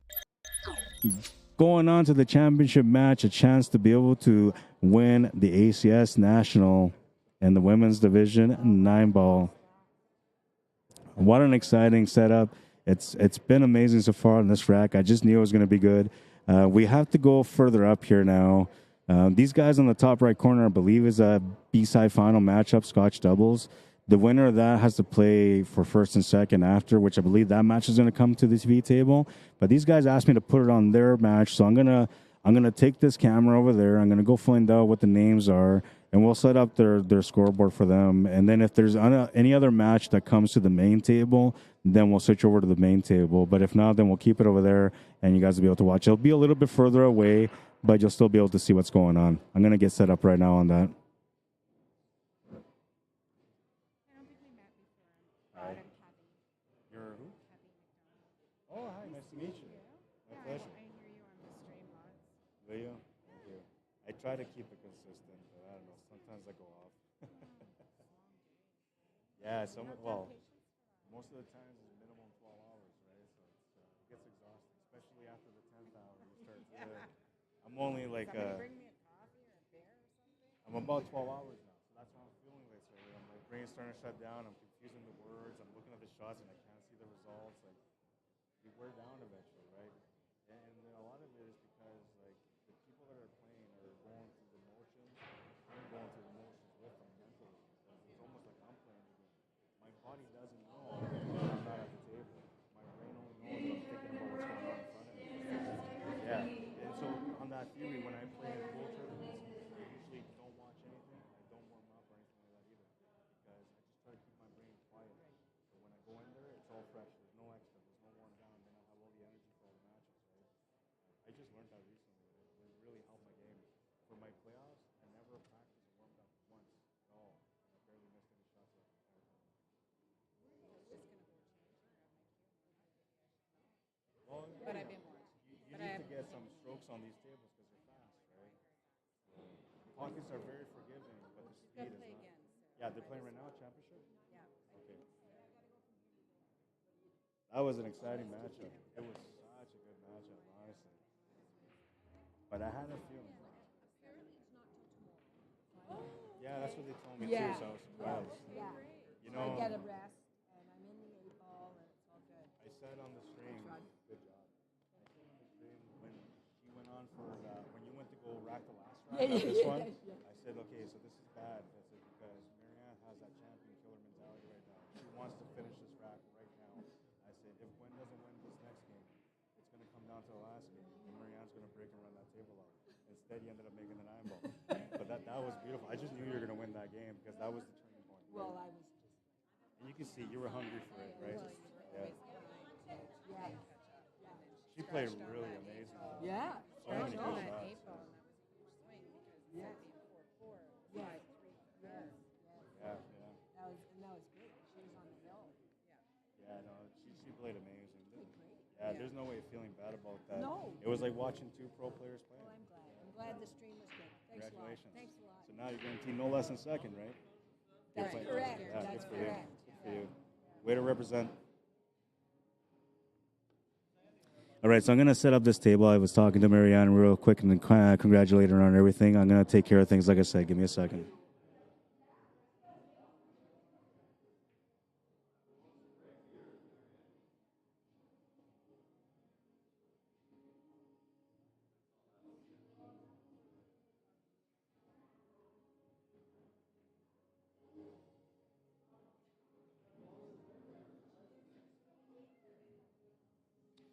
All right, so it doesn't look very good because of the angle, but, you know, we're going to make it work. I'm going to go find out what the score is, who these players are, and we'll update the scoreboard for you guys, okay?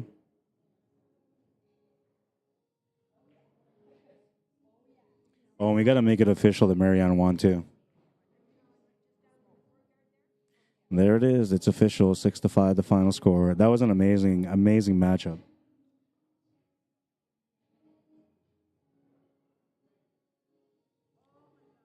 So far, to me, that was the most exciting match I watched. Yeah. Yeah, you can go back and watch it for sure. You were the first match on this stream, so you don't have to like forward to find it. You'll find it right away.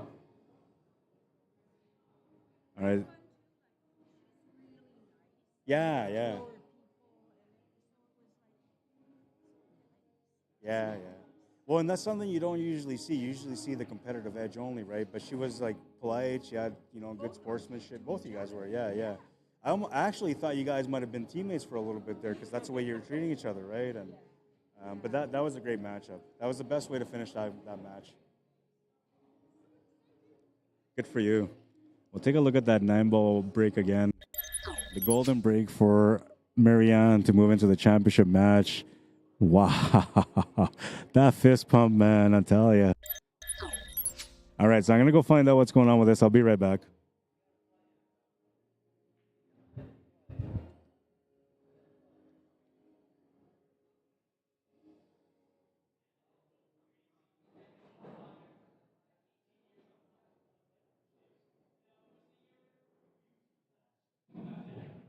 Any tournament bracket number 17. Players, please come to the handicap desk for your table assignment.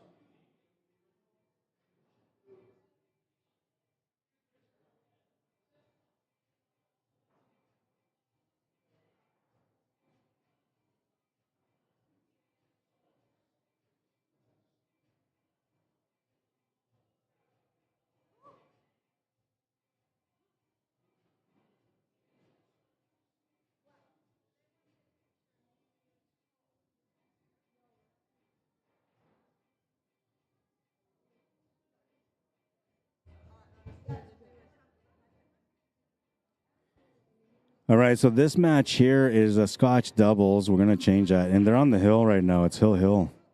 It's all hill action today. I'm loving this. Da da da da da. I'm loving it. I watch too many commercials. 8-ball Scotch doubles. I got to set up the scoreboard here now.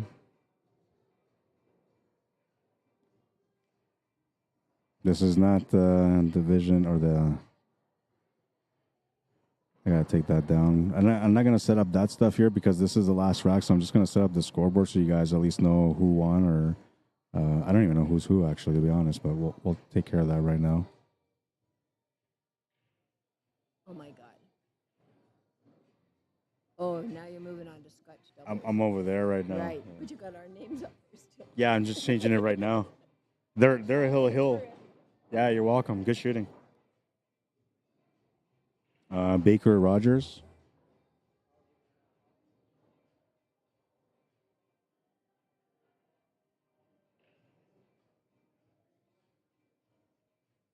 This is a race to 3. They're both hill right now, so it's 2-2.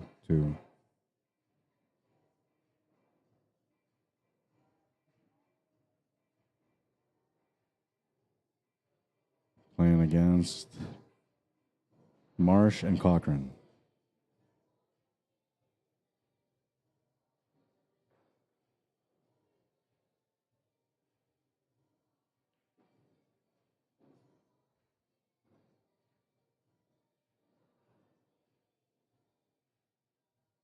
All right, so that's the scoreboard. It's all set up here. I have no idea who's who. There's no names in the back, but one of the two teams is going to win. So I'm going to go find out now. I guess I need to find out who's who because that way we know who actually won. Or maybe I'll wait till this match is over, then I'll just tell you guys who won the match. Unless you guys know who these people are, because if you guys know, then you can tell me who's at the table right now.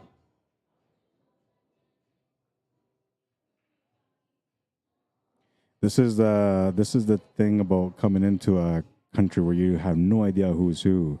Is that you don't know who's who.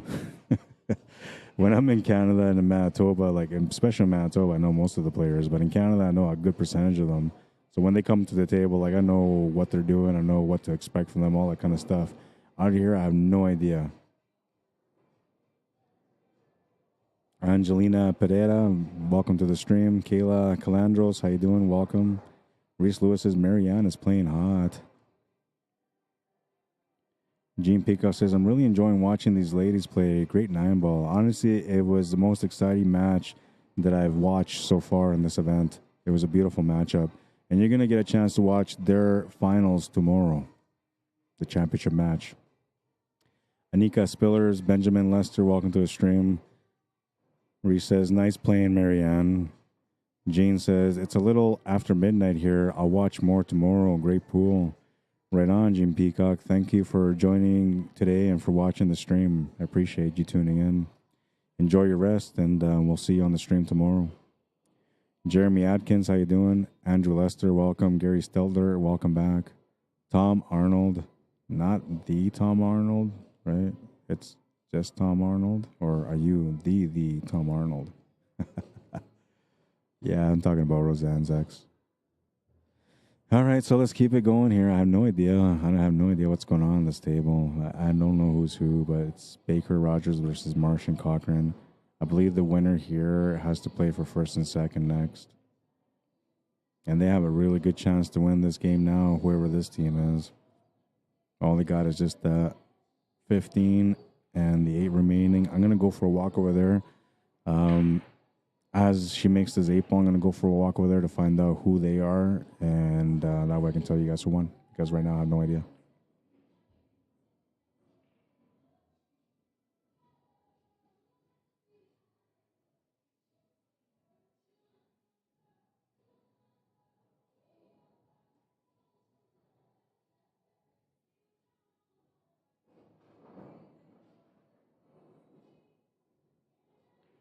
Makes the 8 for the win. I'll be right back.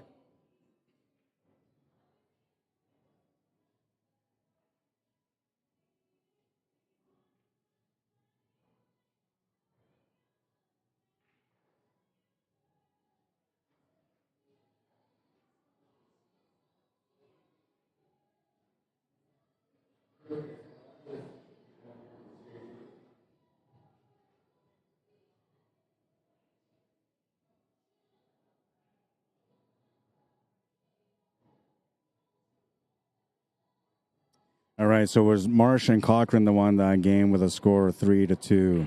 I don't know if I have any other matches coming up right away or not, so I'm going to go to the main view.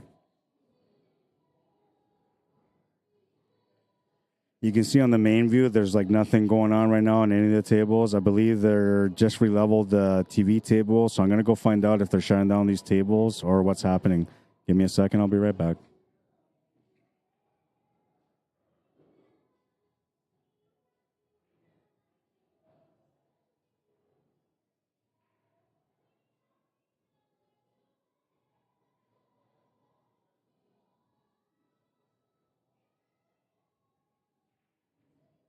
How you doing, man?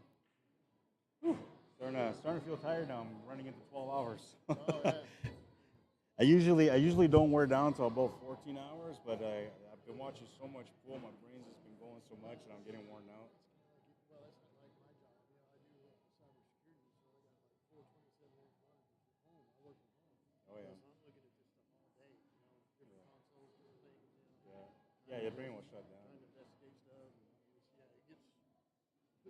What I explained to some of the players here is that the brain doesn't know that I'm not playing. It just knows that I'm working the table. So my brain thinks I'm actually there shooting. So the whole time I'm getting exhausted as if I was playing. But I'm just sitting here. That's a mental mind, meld, or melt. Yeah, that's right. That's right. Yeah. I'll be right back. I gotta find out if there are any more matches. I don't think so, but check. Yeah, that's what he said too. So I'm just gonna find out. Yeah, find out. Hopefully there isn't, because I play tomorrow at 9 o'clock in the morning. I like to get some sleep. Yeah. I'm not a first thing in the morning guy to play pool, so it's gonna be weird, man. Yeah.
Where's the sheet? That's the sheet here?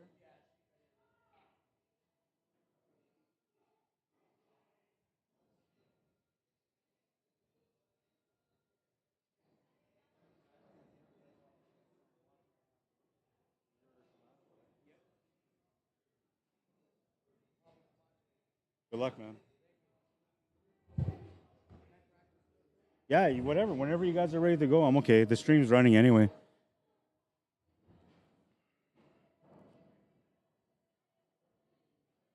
All right, so this is B final, I believe. They were going to go play on a table far, far away.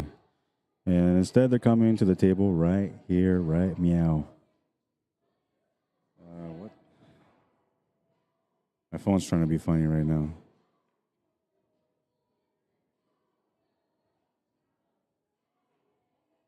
Oh, because I have it sideways. I see. All right, so I'll set up the scoreboard here. He's just going to warm up in the meantime, which is okay with me. I don't mind. Gives me a little bit of time to set up the stream anyway. Apologize for taking a little bit longer. This is a race to 4. The other team is just going for a quick smoke break because they just finished playing that match that we just watched that they just won 3-2.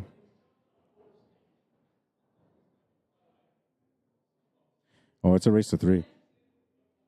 Hey, man, so it's a race to 3, not 4, right? Because the last match was 3. But I see that the score sheet shows 4, but the writing says 3. Yeah, so we got to scratch one out. It's race to 3. Okay, thank you. So it is a race to 3, guys. And they're just warming up right now. They're going to get going soon. That's going to give me a chance to talk a little bit about this mentality thing that I was talking about a little bit earlier. I just got to set up their names.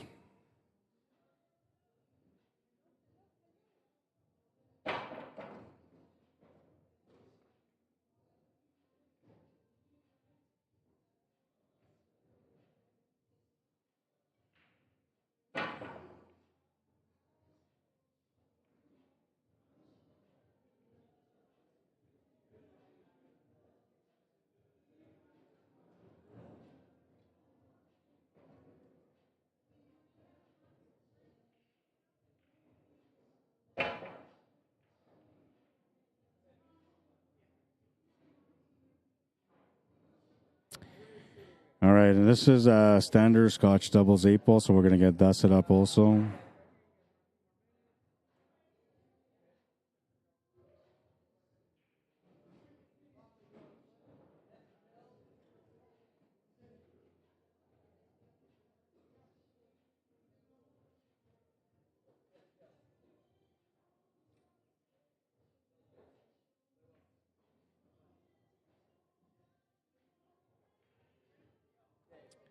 B-side final.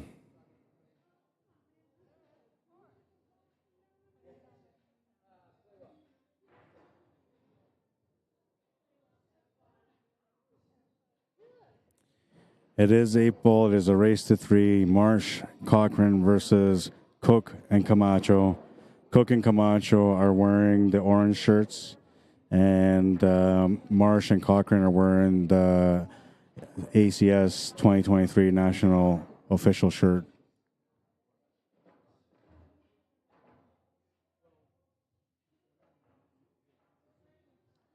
All right, so only a few of you guys on the stream right now from Facebook, but we're still going to go through this while they're setting up here. Where is it now?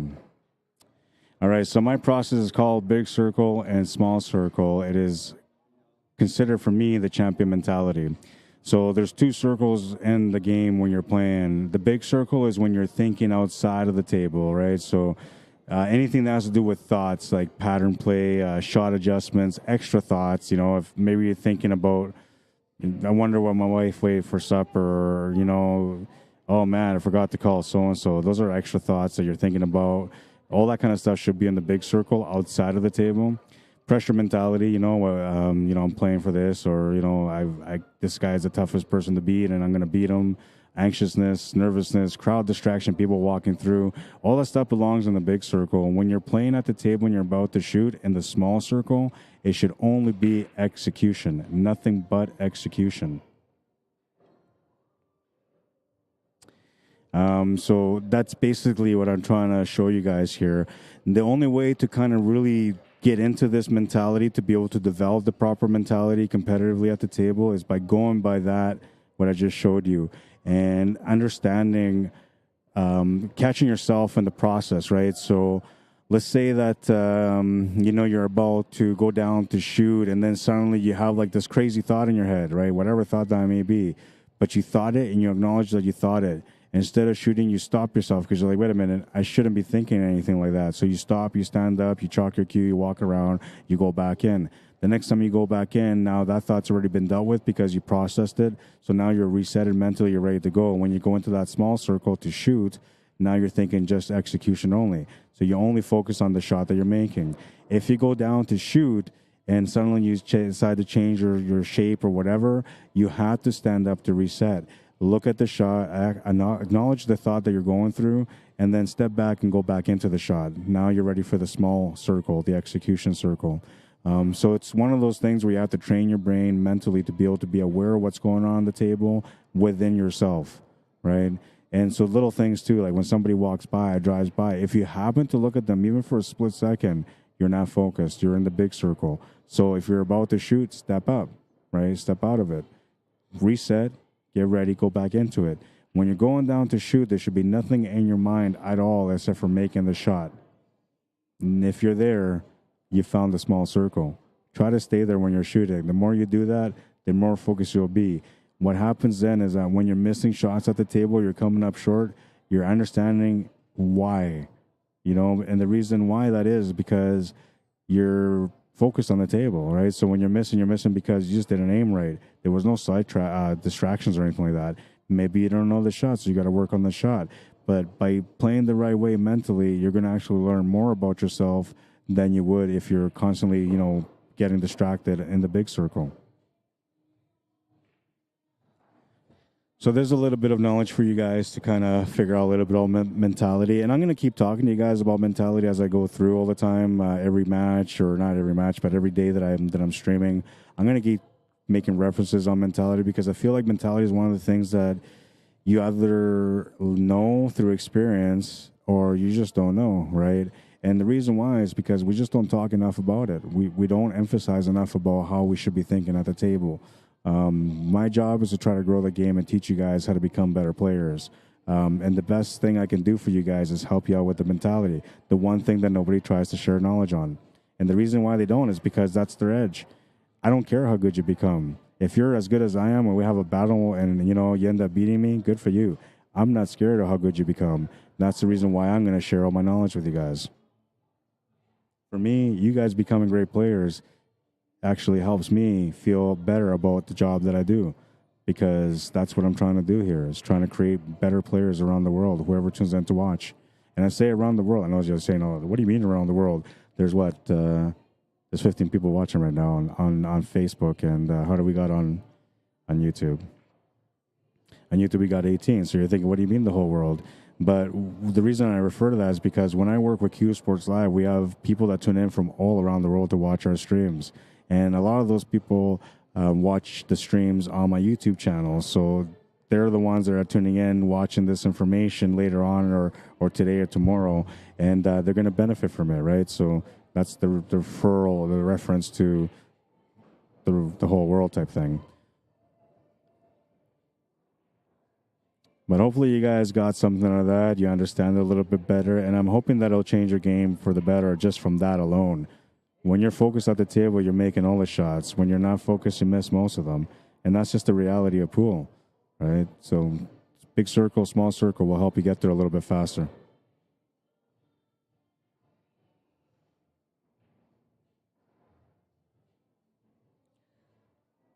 Harvey Arimendes, bienvenido, welcome. Malia Velasquez, bienvenido, welcome. Mega Ajroja, bienvenido, welcome. Rita Chu, how you doing? Welcome. Tony A. Lovejoy Jr. from the Pool Hall in West Virginia. Welcome to the stream. I'm going to keep giving you shout-outs, man, because you said give me a shout-out, so I'm going to do it. It's just how I roll sometimes. Reese says, thanks for dropping all that knowledge, Rod. You're very welcome, Reese. You know already, man. I'm always like this. I hold back some of the bigger secrets, but the reason I hold back on some of the bigger secrets is because there has to be something that you can't learn on the stream that you have to approach me to learn.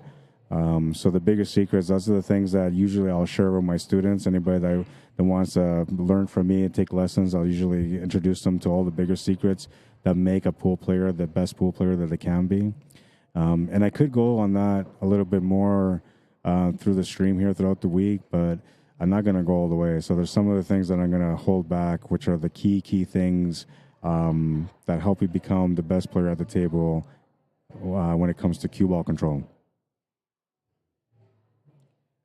But I will show you some other things, and we'll talk about some other things over the next few days, and I'll do my best to share some of that great knowledge that I have that will help you go from wherever you're at in your game 2-3 levels up from there.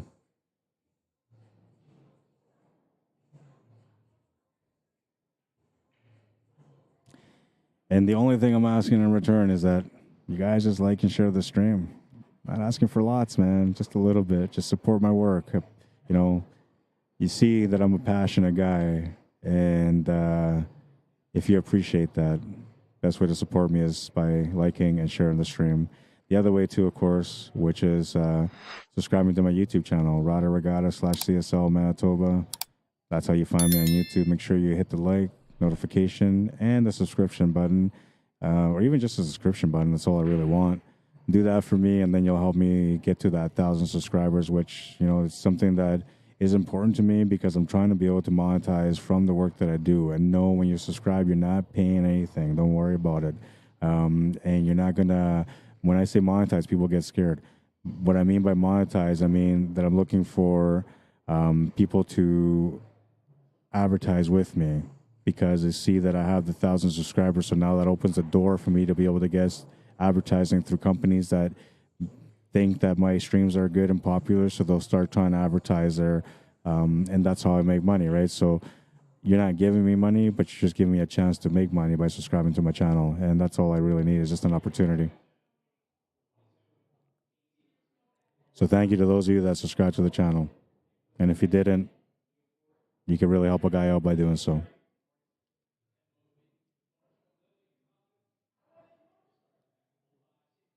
All right, let's get on to this matchup. It is a race to 3. It's a short race, and it is the last match of the night. So let's get into this now and enjoy every moment of this matchup. Harvey says, here supporting my brother Pablo. I like Pablo. He's a good guy. Holly Hotel. It's Hotel, right? Holly Hotel, welcome to the stream. Faye Bergman says, go Pablo and Don. Faye Bergman, how you doing? Reese Lewis says, I've been subscribed since day one, brother. I appreciate that. I know you did, man. There's a few of you guys that have been with me since the first time you guys watched my stream, and you know, I was just talking to one of my friends here in Vegas, Joe Cave, and he was telling me the same thing. He's like, you know what, like, ever since the first time I ever watched you, which was about a year ago, he's like, I watched you all the time since, man. And you know, those are the moments that I come out to work that I truly appreciate, because I see how much some of the viewers and players really, truly value the knowledge and the way that I do my commentary on the streams. And I appreciate it, man, because it tells me that, you know, I'm not doing it in vain. It's actually helping people. They're actually enjoying it. And that's all I want to do, is I just want to connect you to the game, make you a better player. So the idea is when I'm working and I'm streaming, that somebody who's never played the game before can watch the game and relate to it and understand what's going on, which is really hard for a lot of people to do. But I'm a high-level pool player as far as my knowledge goes, and so I'm able to do that for you guys a little bit easier without really much thinking, because it comes natural to me from my knowledge. Anyways, I'm self-bloating, not what I like to do. I do talk about myself a little bit more than usual, but that's not what I'm trying to do. So let's get back in the game. Like I said, we're in rack number 1 right now. It's a race to 3, a standard division B-side final. Winner here is guaranteed to get no less than second. The loser here is going to walk out with third place. I was going to say $300, but it's third place. I have no idea how much the payout is for third place, though.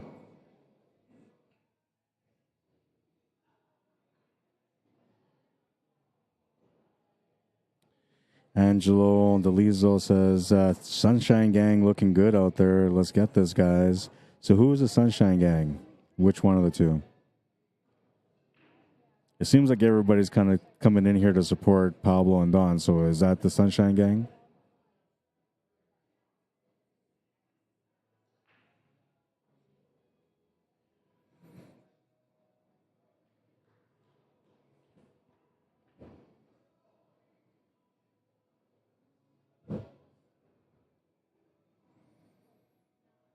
I got to get some sleep tonight. So that's the only reason why I'm not going to keep going. But honestly, there's only like a few matches going. So if you guys were looking to come in to practice tonight and you're watching the stream thinking, man, I just want to go in there and practice, there's a lot of tables open right now. And you have about an hour and 18 minutes left before they shut the doors down. Unless there's more matches going later than that, they'll keep the doors open, obviously, because they're not going to stop people from playing, right? Trying to play a safety will come up short and leaves the 9-ball available here for Don Cook. Oh, yeah, I see it now. It says Sunshine Gang on the back of their shirts. I get it. Okay. You didn't have to tell me. I know now. I thought it was like a slang. Like they have like this, I don't know, you guys give them a nickname because, you know, they're like the Sunshine Gang that goes out there and just, you know, radiance on their table, you know, just all-star playing. But they actually have the name on the back of the shirt. Appreciate it. There's been some great pool so far today, and it's a little bit of me feels a little sad that, you know, it's going to come to an end for tonight. But I know that we're going to have more great matches tomorrow, and it's going to be a good day full of competition. I'm looking forward to it.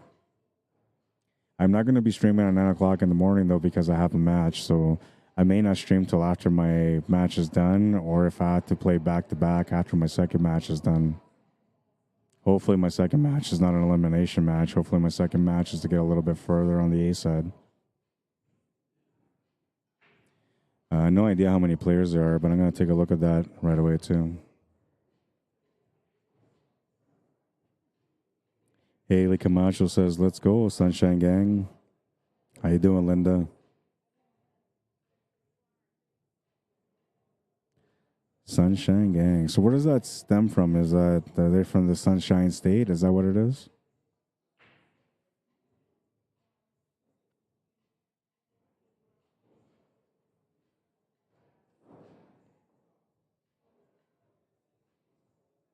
That's going to be a ball in hand. Paul will get a chance at the table here.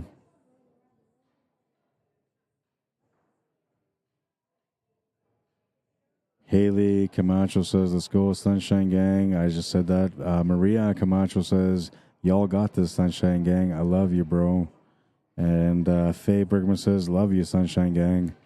So there's a lot of support here, which I love to see when people are supporting their teams. All he's got to do here is just draw back a little bit for the 8-ball. Just keep composed.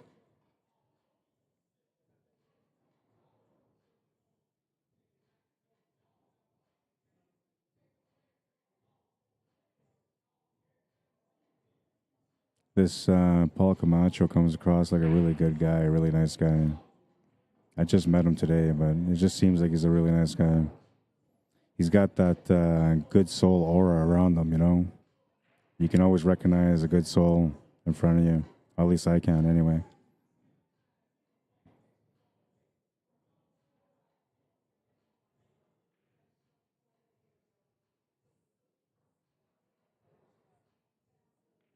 Makes the 8-ball to take the lead. Sunshine Gang up 1-0.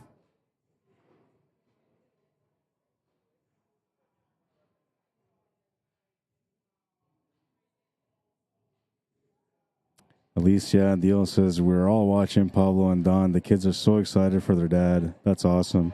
I love that. Honestly, I love that. It makes me want to be a little bit more professional now and do a little bit of extra color in the stream. Maybe some shouting, some yelling, some excitement. I don't know, man. I'm about to let loose on this one. I love passion, you know, so when people tune in to watch other players and they're just loving them because of who they are and and you can feel that passion and love. I love that. I embrace that. I'm enjoying you guys being on the stream right now. Thank you for tuning in, guys.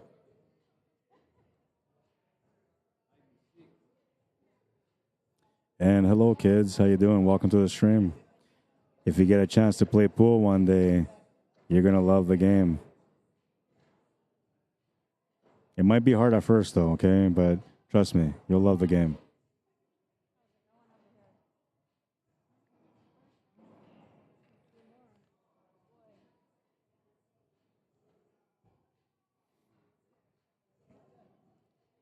Checking the rack to make sure everything's tight.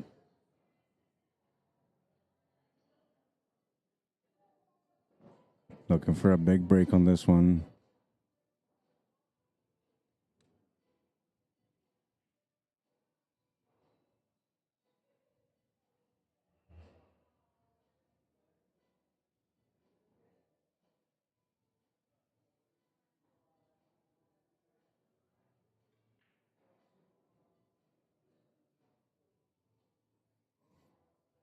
Rack number 2. They're up by 1. Smash and break, and the cue ball's going to scratch in the side pocket. That's going to bring Marsh and Cochran to the table. They're looking to tie things up. It'll be a ball in hand behind the line. This table's looking not too bad, but there's a little bit of work here. So when I'm looking at this table, like the only thing that concerns me about the stripes is that 10 ball that's sitting above the 3. When it comes to the low ball, I'm looking at that 7 and that 2. That's my area of concern for the low ball. If I had to figure out where to start here, I feel like maybe like you have to kind of take high ball because you don't really have many options on low ball. But you don't really want high ball, right? But you kind of do. You kind of do. I mean, it's available. It's there. The only thing you got to figure out is how to get that 10 ball out in the open.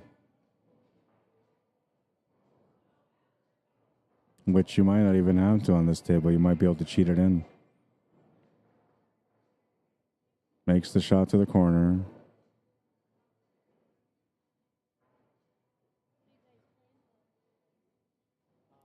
Second and third right now. Whoever wins this one plays first place. Whoever wins this one plays the match tomorrow, the final match. Standard.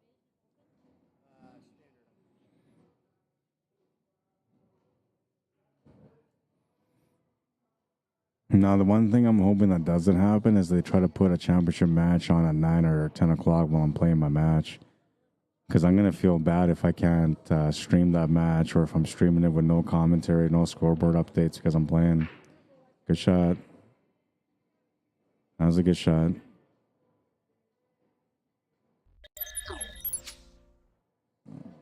Nice little bank here to keep the run going on this table.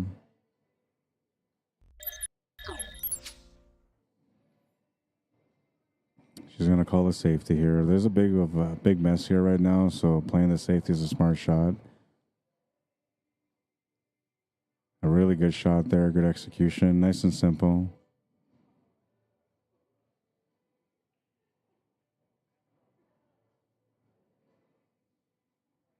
Now, keep in mind that Marsh and Cochran just came off a match where they went to the hill and they ended up winning that match, so they got a little bit extra confidence going on this one. But I don't know. Cook and Camacho seem to be playing pretty good at the table right now, too, so I don't think it really matters to them. I think it's going to come down to not who wins this game, but who wins the next one.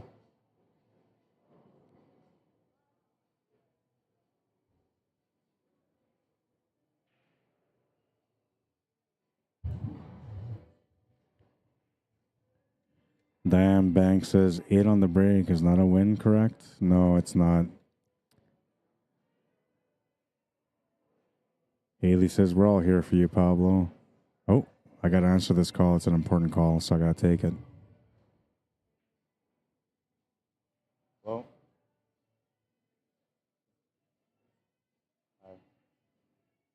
I'm in the main room. I'm streaming the last match of the night. It's a race to 3. They're up 1-0 right now.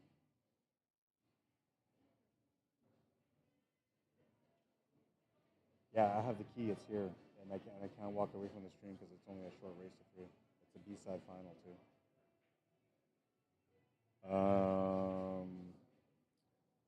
Maybe when. Okay, so are you here in the hotel right now? Okay, give me a second. Give me. Let me. They're about to finish this rack. Well, they're not about to finish this rack, but they're in this rack right now. And as soon as they finish the rack, they'll have like 2 minutes while they're racking. I'll come over there and give you the card. Okay. Bye.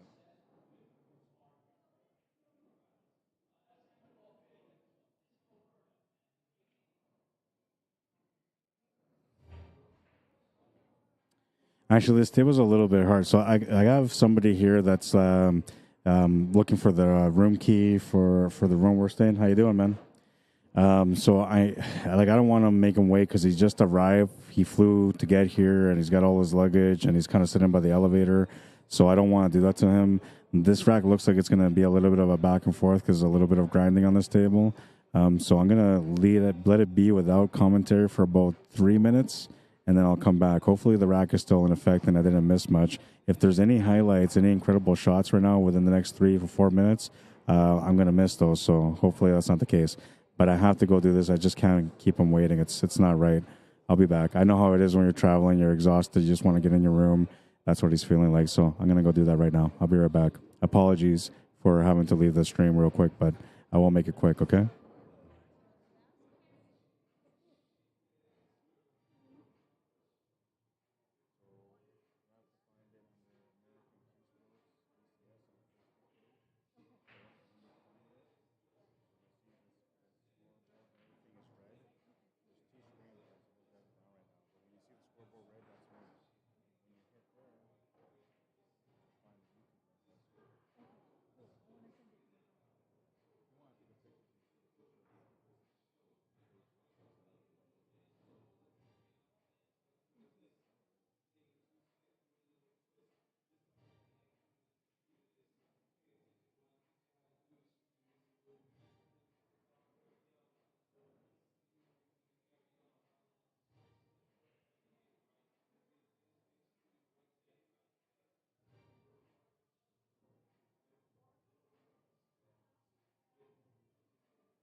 All right, I'm back.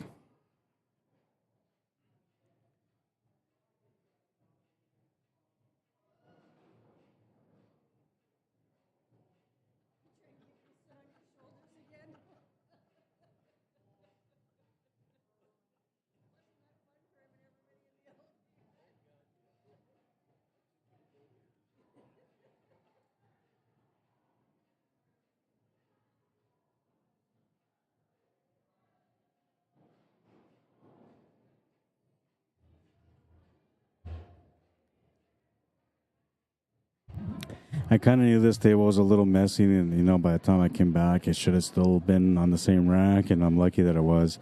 I tried to make it quick though. I kind of went up there fast. I just didn't want to keep Ted waiting, so I went over there to make sure that he got into the room.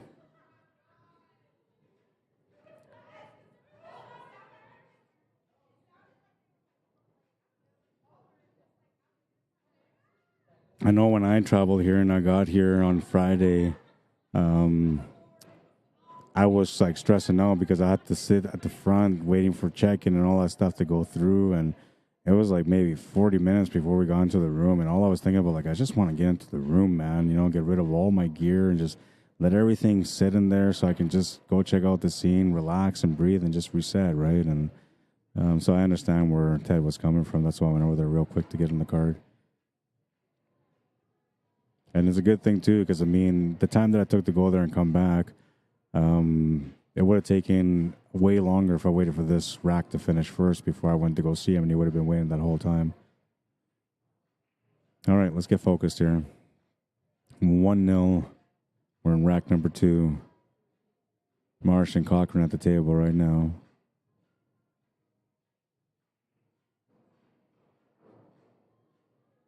Cook and Camacho leading by 1.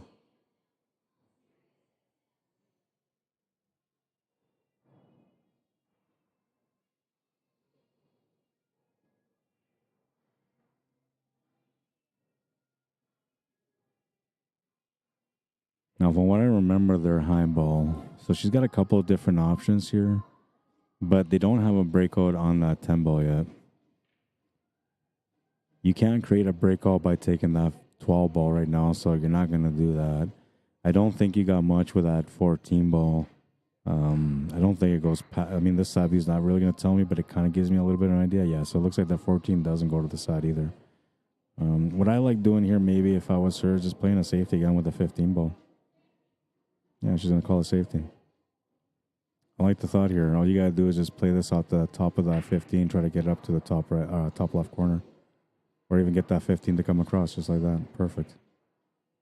Very, very smart shot. It's given Dawn a chance to be able to hit this 3 ball, but she doesn't really want to hit this 3 ball because that's the only tied up ball that they have. So, and that's the reason why she played the safety the way she did it, because she was trying to force her hand or his hand, depending on who came up, to shoot next to open up that last stripe for them. So this will be kind of like a deciding moment in this matchup right now. The choice that Dawn makes on this table. Now, if they have a jump cue and she knows how to jump, this is an easier jump shot than anything. But if she doesn't, she's got to go for a kick shot, which is what she's trying to calculate. She's calling the left side middle pocket on the 7 ball.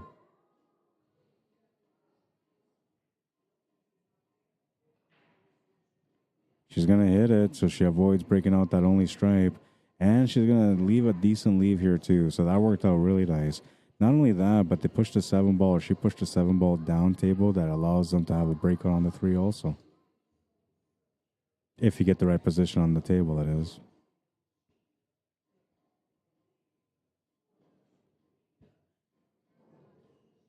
Lots of people sitting around here watching this match right now, too.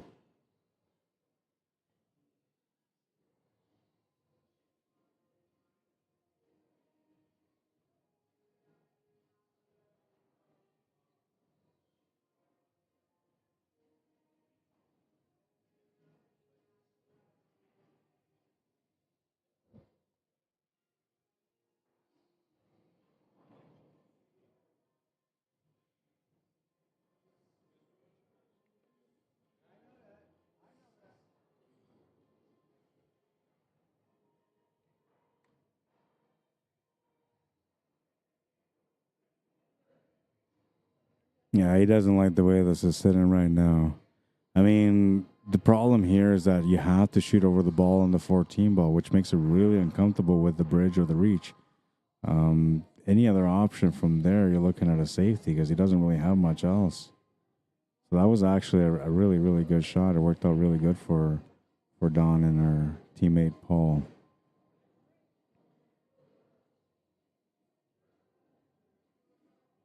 He's going to try the reach. This is going to be tricky here because it's going to be hard to see the cue ball. So there's a really good chance that he might end up tapping the cue ball here without even wanting to hit that cue ball.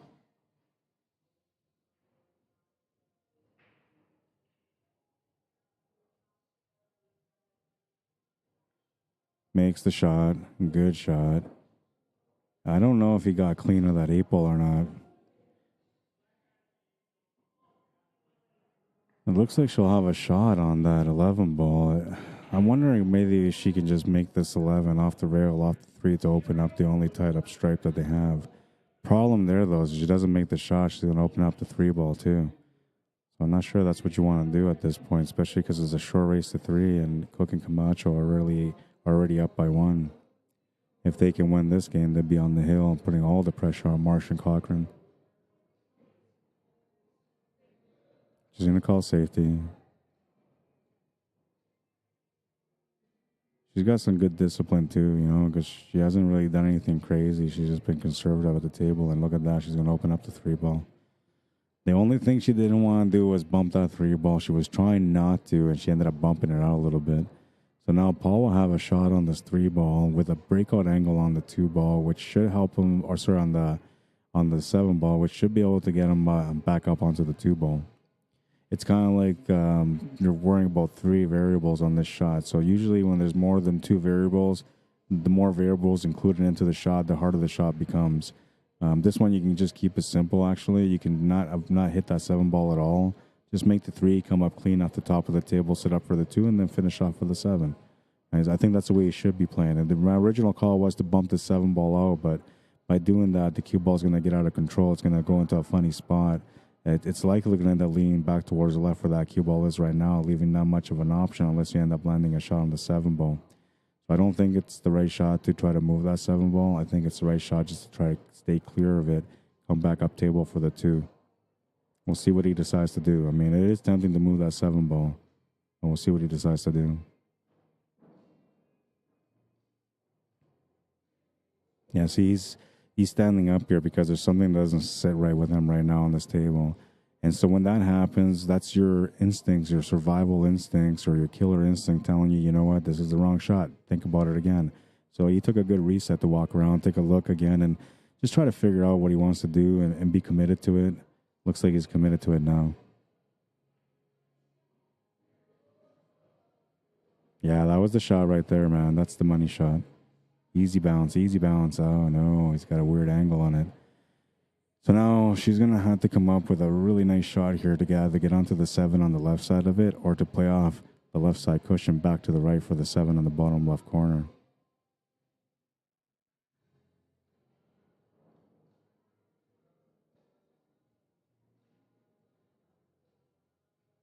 The decisions she makes here on this shot is going to be the difference on whether or not they go up 2-0 or if it's a 1-1 matchup.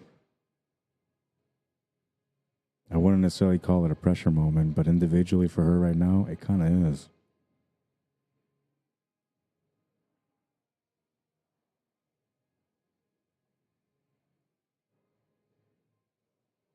She's looking at the 7 ball like, you know, maybe she can cut it. I think what she's kind of thinking is like, if I take the shot at the 7, I don't make it, I'm going to block that pocket for the 13 and that 10 ball. Yeah, see, so that's the way she's looking at it right now. It's kind of like a 2-way shot, right? You make it, you're out. If you don't, well, they're not out. They have to work for it still. But this is not an easy shot, especially with the distance. And it looks like it's slightly frozen to the rail. If it's off the rail, it's harder. But if it's frozen to the rail, then it might be a little bit easier. Well, she almost executed what she was thinking. She did tie up a ball, but unfortunately that 13 balls available for the breakout on that 10 ball. So Marsh and Cochran come to the table now. They got to figure out how to get going here. The 14 balls available. You can maybe go for the breakout after that. You can try to take the shot on the 12 ball to the bottom right corner right now, which doesn't hurt because, everything's kind of tied up anyway for your opponent, meaning just the 7 ball. We'll see what he decides to do.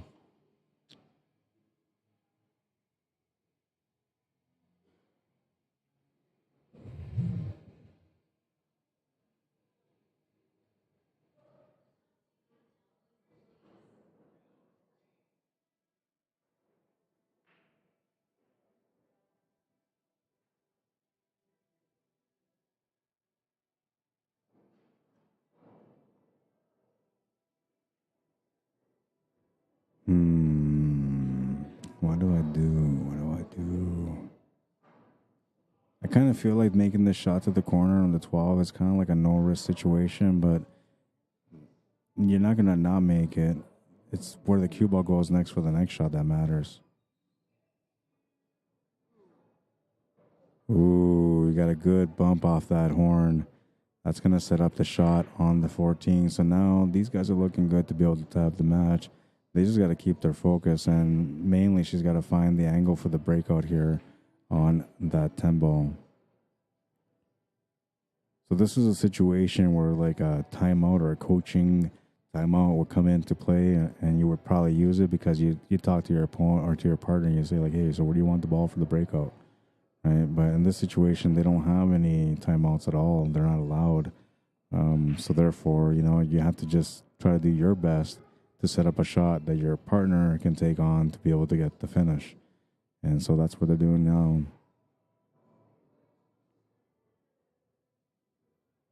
I might shoot a couple of racks after this match is done just to make sure that I got that speed of the table for tomorrow morning.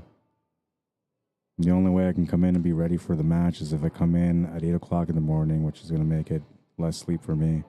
I'd rather have more sleep. Well, a great try on the breakout, but unfortunately for them, the 7 ball has become the blocker.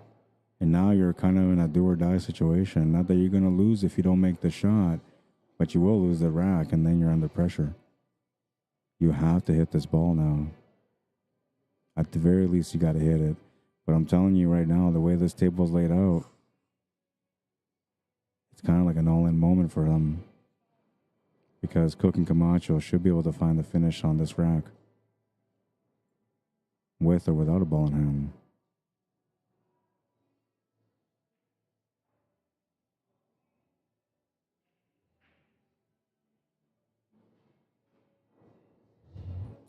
Hi Tish Daz, how you doing? Welcome to the stream.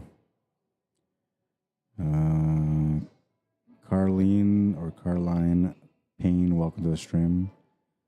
Faye Bergman says, Pablo is my great nephew, and I'm so excited. Yeah, it's awesome to watch, your loved ones playing competitively at the table, especially when they're in an important match like this one. So she's going for the safety option. She seems to know her safeties really well, so I expect her to hit this ball. Good shot. And, there's the opportunity now. So all they got to do is make that 2, and they have the 7. They can go up for the 8 to be able to go on the hill with a 2-0 score.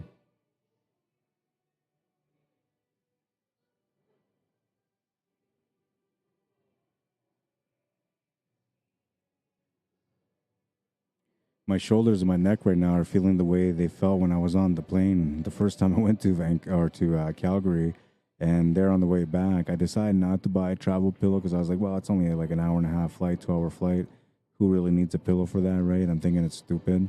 And then when I came back to Winnipeg after Calgary, the first thing I said to my wife was that we got to go buy a travel pillow. My neck was just so much pain, man. Those seats are so uncomfortable without the headrest, But I was in the back of the bus, so to speak. I was in the back of the plane, so I don't know. I don't think you're supposed to have a comfortable ride back there. It's almost like, well, we put you back here so we didn't have to put you in with the rest of the luggage. You can't afford the real seat, bro. It was sad, man. It was a sad moment, I tell you. A good shot on the 2, a little bit too far, though, for the 7. So now we're going to have to figure out how to get the safety out of this or how to be able to make the shot. Or maybe both. I mean, I'm looking at this. I'm thinking I can take a little free stab at a bank corner here with a 7 ball, right? The only thing is that if you make the shot, you know, you're not going to have an easy 8. I would be trying to maybe bank it up table and just try to bring that cue ball over to the left, forcing your opponents to take on a bank shot. Depending on which one of the two players come up, if it's the male player, he might go for a shot. If it's the female player, which I don't know the names, that's why I'm saying it that way.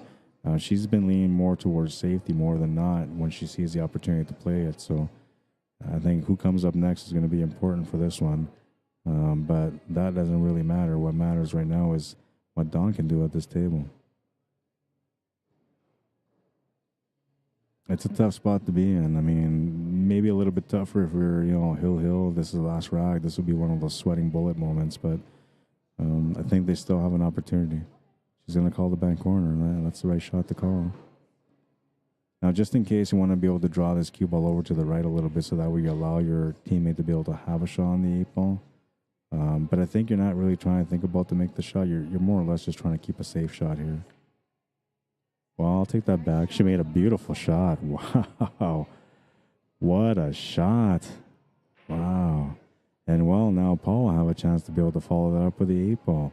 And this is not an easy 8 ball. He should take his time to work this one out. Let's take a look at Don's crazy bank. It was a high-risk shot, but, man, she just made it look easy. Like, what are you talking about risk? I just got to make it. And she did.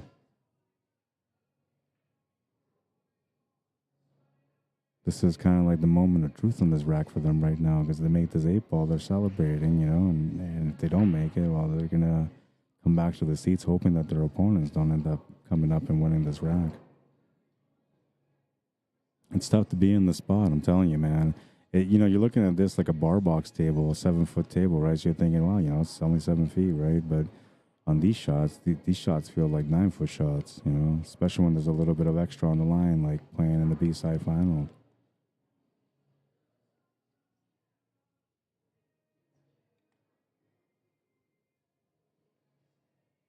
Oh, and he's going to make the shot too, but oh no, he's going to scratch. Oh, man. Oh, I was excited there because that was a tough shot to take on, man. Now, the reason why he made this shot is because he put a little bit of right-hand spin on it, and that's the reason also why he scratched. Had he played that shot with left-hand spin, it would have been a little bit harder to make, but had he made it, it would have been safe on the scratch. Nice effort nonetheless, so let's take a look at that one. Man, you can feel the moment there. He's like, yes, and then it's like, oh, man, damn it. There it goes. Oh, man. I get it, man. I get it. I've been there. I know how that feels. It's not a good feeling. Reese Lewis says, no, that sucks. Yeah, I know. That was, you know, that was a tough moment for them right there, man. It really was. So a huge break here for Marsh and I'm still in shock. I haven't even put the point up on the scoreboard, man. I'm still in shock. I'm like Paul right now. It's almost like I shot that ball. All right, so we got a tied game right now, which, you know, you shouldn't expect anything less than a B-side final, right? You should kind of expect both teams to swing back and forth a little bit. Well, and like I said originally, it's not really about that last rack. It's about this one. This is the one that makes or breaks the team. Whoever wins this game is going to be the team that wins this match. And I don't know if I'm a psychic or not, but I've been pretty good on my what would you call it? Guesstimation? I don't know. I feel like I know what I'm talking about. That's what I'm trying to say. I called the match earlier, too, on the last one. I was like, you know, if Gwen doesn't win this rack, MARYANN's going to come in and win the next one. And I said she was going to run it out, which she didn't, but she ended up making a 9-ball break for the win. I'm telling you right now, the team that wins this rack is the one that's going to win the match. Rack number 3, Marsh and Cochran to break. Smash and break, looking for some action. I don't think they got any. All right, so Sunshine Gang at the table. They got to make this happen now. No pressure, though, but, you know, you need to make it happen because I just told you, if you don't win this game, you're not winning the match. And they haven't heard that, but I think they kind of feel that instinctively, so they're going to try to make this happen on this rack.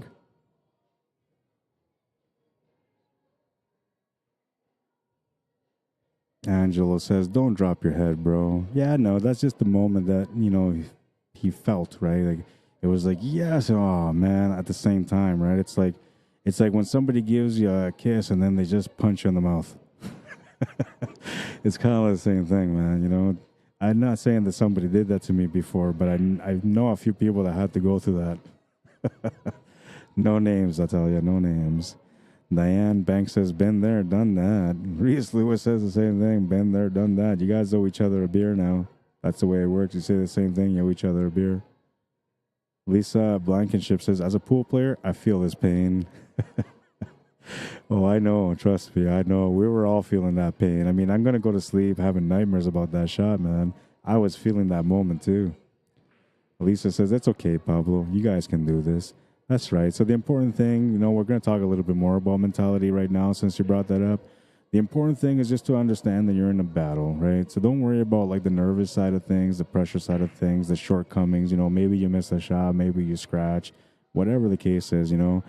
Don't worry about that stuff. Just try to focus on the shot on each rack and just try to get through every rack. And, you know, as long as you're playing things the right way, you will find the win. That was a good shot, too.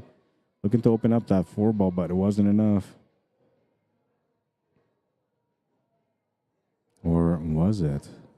I don't think you should open up that 4-ball, but, you know, for Marsh and Cochran, they should be able to get the breakout on that 10-ball, no problem.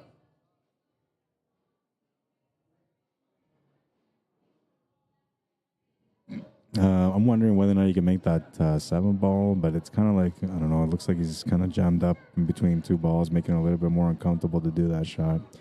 Now, the other thing is they're kind of thinking like that 7-ball provides a little bit of a block, but it really doesn't because that 13 goes past that 7-ball, which is going to allow them to open up that 14-ball.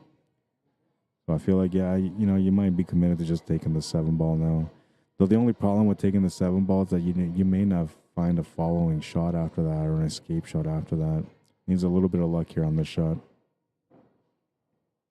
Just missed the breakout. All right, so now we're going to see what Dawn decides to do. She's already made a crazy bank on the 7-ball on the last rack. She's got an opportunity to be able to do a bank shot here right now on that 4 to get that open. She also has an opportunity to make that 3-ball to the bottom left corner. Maybe the shot on the 1 to the side. We'll see. Tight on the 1 on the side, but I don't mind it. So now this is what I'm looking at when I'm looking at this 1 on the side. I'm looking at making this 1 on the side, getting the cue ball to come off the left side of the 3, which will push the cue ball over to the left side of that 5, maybe even breaking it out. I think that's what I like here. But the problem is that once you start moving those balls, the 1, the 3, well, guess what? You don't have a breakout on that 4 or that 2, whatever it is. Yeah, that's the 4-ball.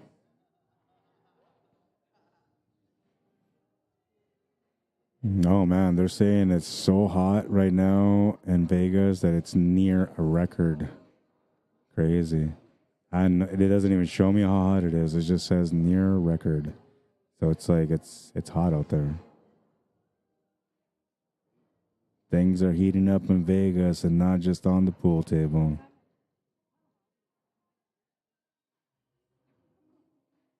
Decision time. The problem with this shot, like they have grip on a tied up ball, but like they have an easy breakout, right? So it doesn't really help you for that ball being there. Yeah, good effort. I don't mind that. You know, you have to take a risk every now and then if you want to be able to win. And that was one of those things where, you know, if she made it, she might have got rewarded, right? So I don't recommend to do that all the time, but when you assess the table and you look at the options that your opponent have, and you can see that their breakout is really easy for them to accomplish, that ball is not really doing anything for you there. If anything, it's just helping them to have a guarantee against you. So she made the right choice there to get that open. Now, they have a chance to be able to get everything going here if they get another chance at the table, but Cochran and Marsh are going to try to do something here. They're calling the bank combo. Or maybe it's just in-off. That's the way it's going to work. Oh, man. And then they scratched in the side pocket. These tables are fast. I'm telling you right now, man.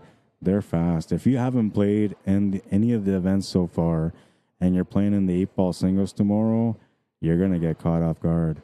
Hit those tables tonight and get a feel for it, man, because tomorrow you're going to be dealing with Speedy Gonzalez on that table. Arriba, arriba, amigo. Let's go. Ball in hand. Opportunity to get on the hill. Now, I like what he's thinking here because he's thinking, we take the 4 or the 5, but what he should be looking at is making the 1 ball first, and then the 3 ball, and then coming on to the 4 ball, and then making the 5, right? Or make the 3, come up, make the 1, and then the 4, then the 5. I like this too. So now if you take the 5 ball here with an upward angle, you can, accomplish that still and then have the 4 balls a finish. Not a bad option. The only thing is that, the angle between that 4 and 5 is really kind of tight right now for him to be able to get that shot. I do still like the 5 ball though, but yeah, that's the shot right there, man. That's the shot right there. So he's thought it out. Good thinking. And that all that is just kind of looking at all the options that are available. What's a trouble situation? What's an easier situation? And then when you recognize the trouble situations, it'll change your thoughts on how you want to approach the table. And that's what happened there. He's figured out that, the way he was looking at the table to begin with was maybe a good way to start, but it was the wrong way to start. So he's going to go back up there for the 1. Well, no, it looks like he's going back for the 5 ball now. So he's looking for a different option. I'm not sure what he's thinking here. I got to look at this side angle so I get a better understanding here.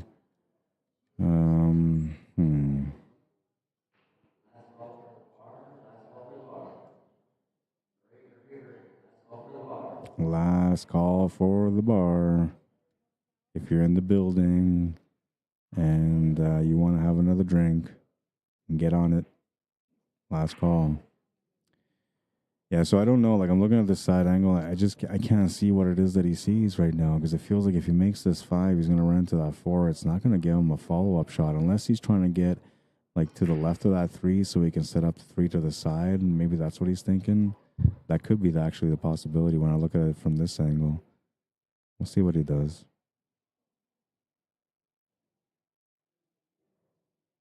Oh, and he missed the shot because of it, though. He had a good thought. He had a good mentality on it, but, just missed the shot. So Marsh and Cochran, huge opportunity here. It looked like they were going to be down 2-1. They have a chance to get up 2-1 now. And I got to plug in my phone because it's starting to die again. I don't know if my family is still up. They're likely not up anymore, but I would like to give them a call at the end of the night so I can see their beautiful faces and have a good, peaceful rest, thinking about how much I love them. Noella Mabla says it's 34 in Vegas. Yeah, and that's right now. This is at night. This is crazy, man. Faye Bergman says, I think it might be the orange shoes, Pablo. Love ya. Diane Banks says, beers, beers, beers, beers. Yeah, you know what's going on.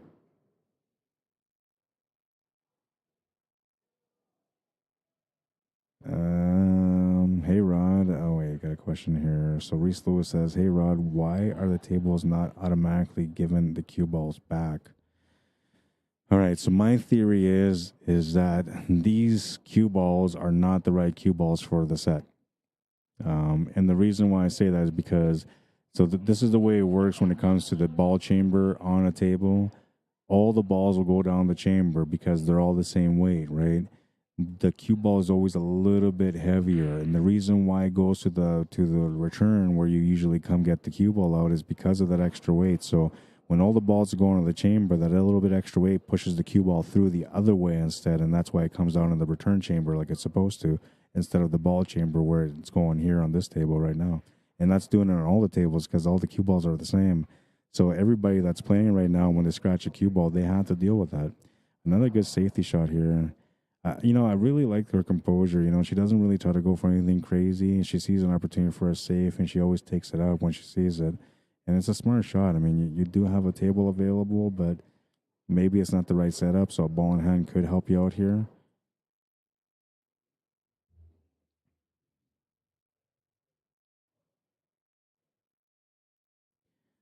Diane Banks says, Reese Lewis, the tables are open, but they're not open actually. So they have the chamber closed, and then it's almost like as if you're plugging the table. You got to push the coin up.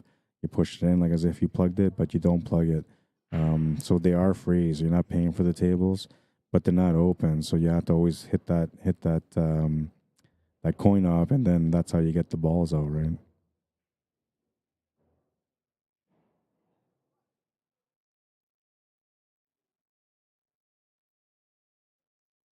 Reese Lewis says when our tables are open at league night, it still gives us the cue ball back. Yeah, so and that's because the cue ball is weighted properly, right? So the cue ball should always be just a little bit heavier, not enough to like make a huge difference, but just a little bit heavier. Another thing too is sometimes these balls have like a little bit of weight inside them, like a lead weight, and so then there's a magnet that attracts the cue ball to go into that chamber where the ball comes out, where you normally get the cue ball from.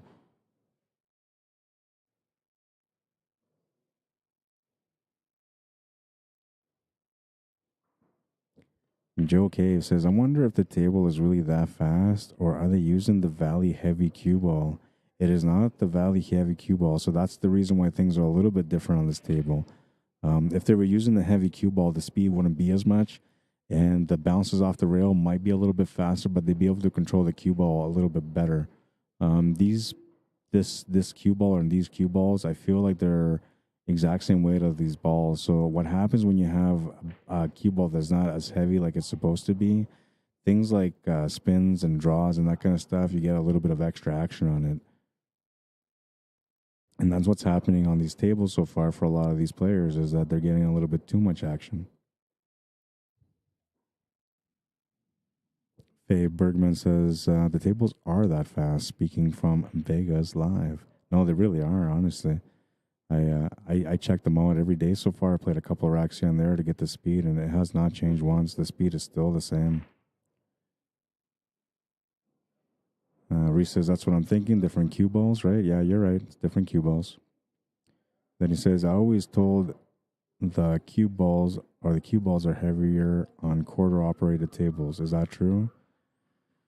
Yeah. So, normally, like on the average table, when you go to like a bar table, for example, the cue ball is always heavier, and it's usually heavier than the tournament tables. Whenever you have tournament tables like this, and I think that is because like those are the ones that I'm talking about that have the magnets that draw the cue ball into the chamber for it to come out in the proper spot. It automatically does it every time. And sometimes what they do also, like you'll find that sometimes the cue ball's a little bit bigger. That's also the reason why, because when the cue ball's a little bit bigger, it won't go down to the ball chamber. It'll go down to the cue ball chamber instead. It just won't fit through. So no matter what, it won't go in. So those are the three different ways that these companies have been able to make these bar boxes work with the return for the cue ball.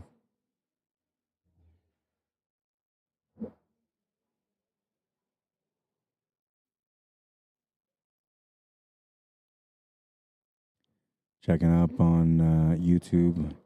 I haven't checked up on you guys in a little while, so I'll check you guys out right now. The chat. What do we got? Gore curses. Hey, Rod, good job today. Sorry I left. So tired. You're one of the best in the business, and it's an honor to work with you. Thanks, Gordon. It's been good to watch you in action too, man. You've been doing pretty good, man. Juan Fernandez says Pablo with exclamation mark at the end. Teresa Barry says thanks for the stream. We appreciate it. Thank you for tuning in, Teresa. I appreciate you guys tuning in.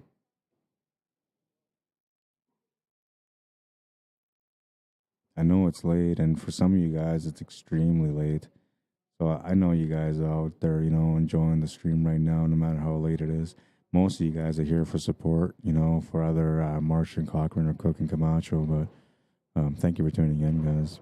Thank you to everyone that also took the time to like or share the stream throughout the day. You don't have to do it anymore now because this is the last match, and it really won't make much of a difference if you share the stream. But if you guys are enjoying this, you enjoy the coverage that I provide, then the best thing you can do is maybe share the stream throughout the next days, and whatever it is that you're enjoying, you can share that. And if you're feeling like the commentary is not good or I'm not doing the job that I normally do, then excuse me, you don't have to like and share the stream. I need to get some water. Give me a second.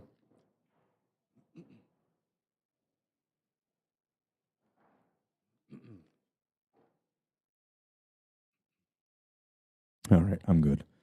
I just needed to clear my throat a little bit. I've been talking a lot throughout the day today, and I did a lot of that yesterday too. So my voice and my throat is starting to get affected from it. In a few days, I'm gonna end up sounding like Barry White, man.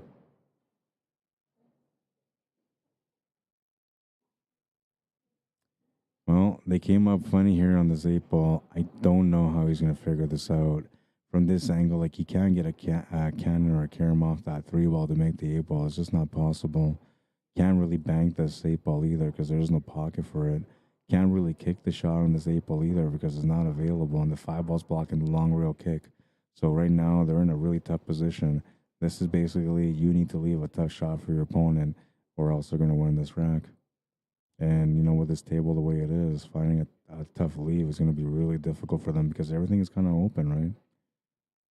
The way you play this when you're looking at safeties is not so much like what's the best spot to put the cue ball in. It's you have to look at it as if you were your opponent, what is the worst spot that you can be in if you're your opponent? When you figure out the worst spot on the table for that person, that's your spot for the safety.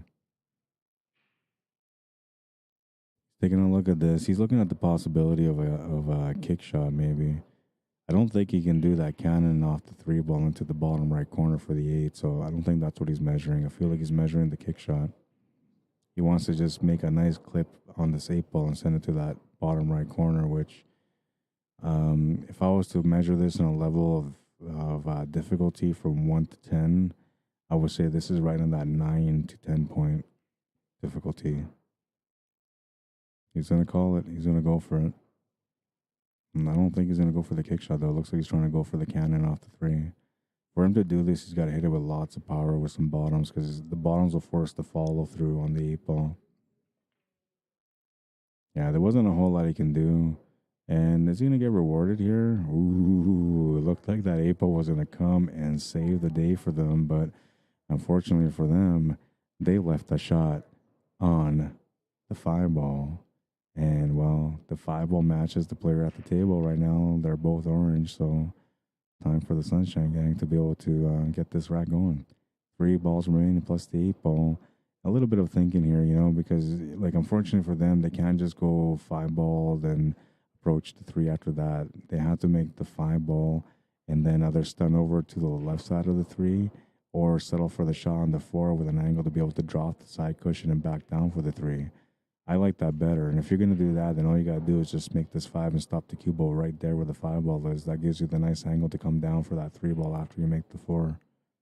If you're going to go forward, then you have to stun over to the left side of the 3 to be able to get the shape on the 3, which is what he did. And I'll tell you something, the only reason he missed that shot is because there was some body movement. And that's just a little bit of nerves, that's all, you know, because you're looking at how the table's laid out and you know what's going on in this match. This is not just an opening round matchup, it's a B-side final. So you're thinking a little bit more about what's going on the table, outside of the table.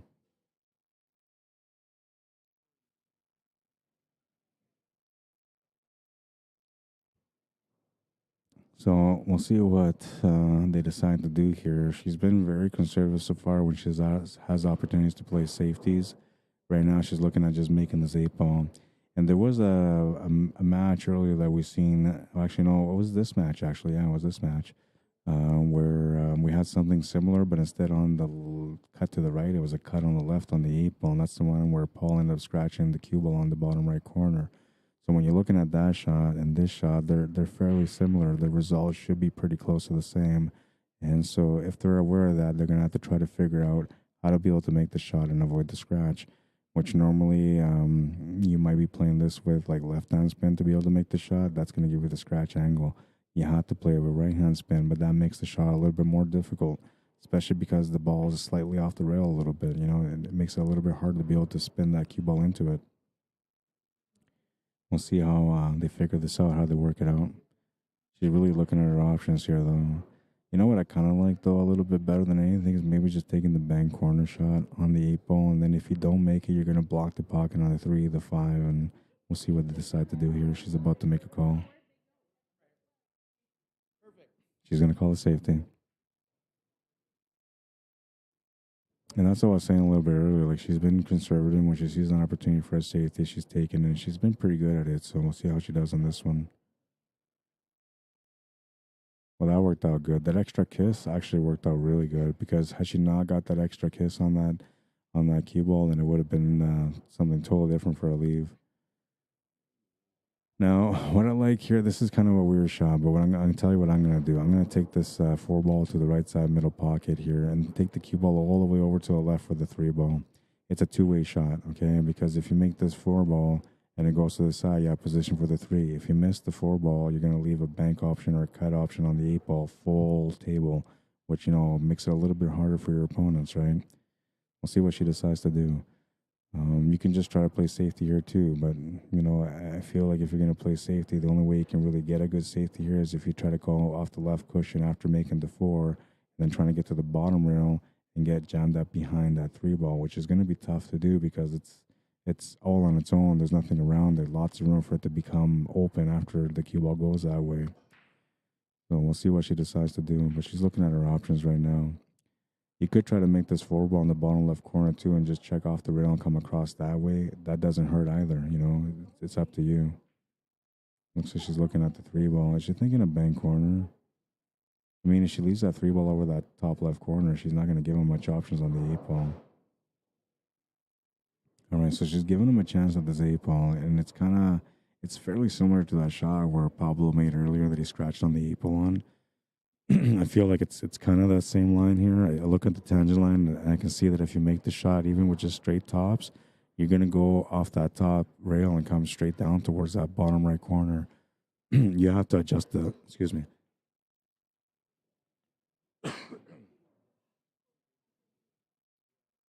You have to adjust the spin. Man, my voice is starting to run out already and it's only day two.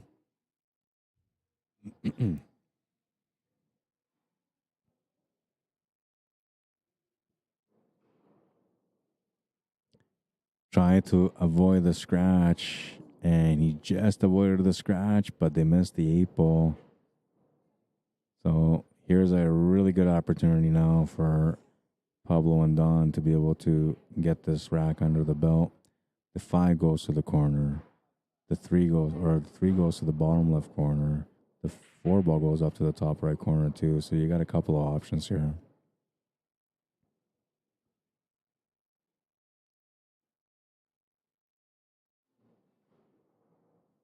Is he thinking about making this to the side?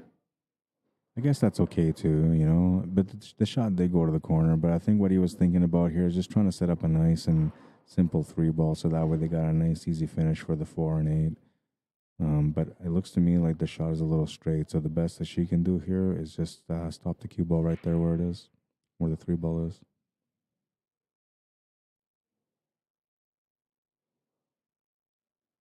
I don't think she can get any straighter on that shot. So she tried to get a little bit straighter on the shot, and unfortunately, she ended up missing the shot. But look at this. That just worked out. All right, so that moment there is a little bit of nerves, a little bit of trying to get position, but most importantly, it's the pool gods. They're in the house. It looks like right now the momentum is trying to go towards Coke and Camacho's way.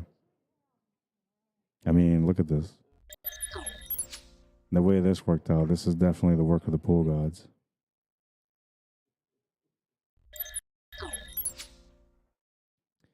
And this is tough here. Like, this is absolutely the absolute best thing that could have happened to them, because if Marsh and Cochran can hit this eight ball and they end up giving them a ball in hand, they're going to have a chance to be able to finish this table a lot easier than if they didn't get a ball in hand.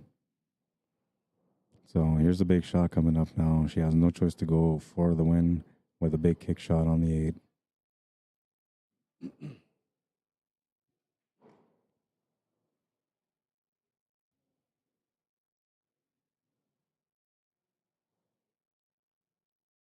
There are lots of players in the building, so I'm not sure if these are matches or people are just warming up. A great hit, though, that was for sure. Hoping to make the shot, but she came up short. And one of the things that was good about that, though, is that she actually hit the 8 ball, so it worked out pretty good for her. I mean, they've given Camacho and Cook a chance to be able to win this game because it's a straight 8 or a straight 3 and then a straight 4 and a pretty easy 8. But you avoided giving them a ball in hand, so now they still have to earn it, where if they had a ball in hand, it would have made it a lot easier.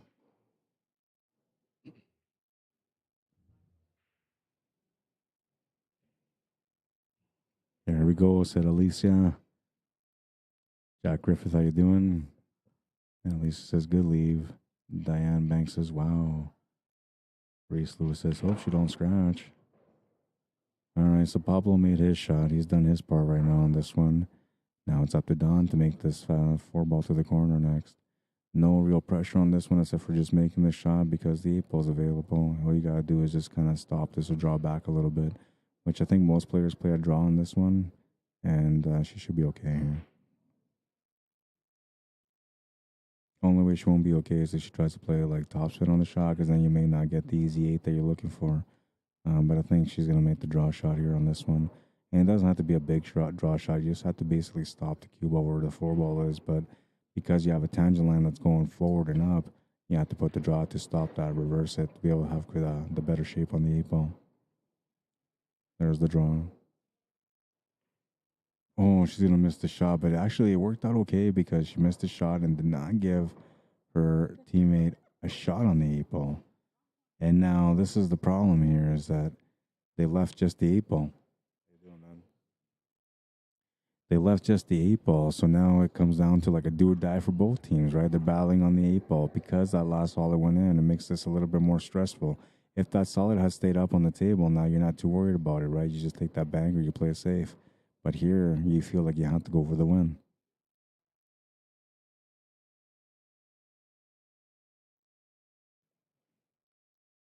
Oh, and they're gonna come up short. But look at this cue ball. Oh no! Wow, a massive break on that one. And well, Pablo's looking pretty good right now because he's saying to himself, "Hey, I got a ball in hand. I got an easy finish here." He's got to release the cue ball from the chamber, so that's what he's doing there. And as soon as the cue ball comes up, he'll just make this eight ball.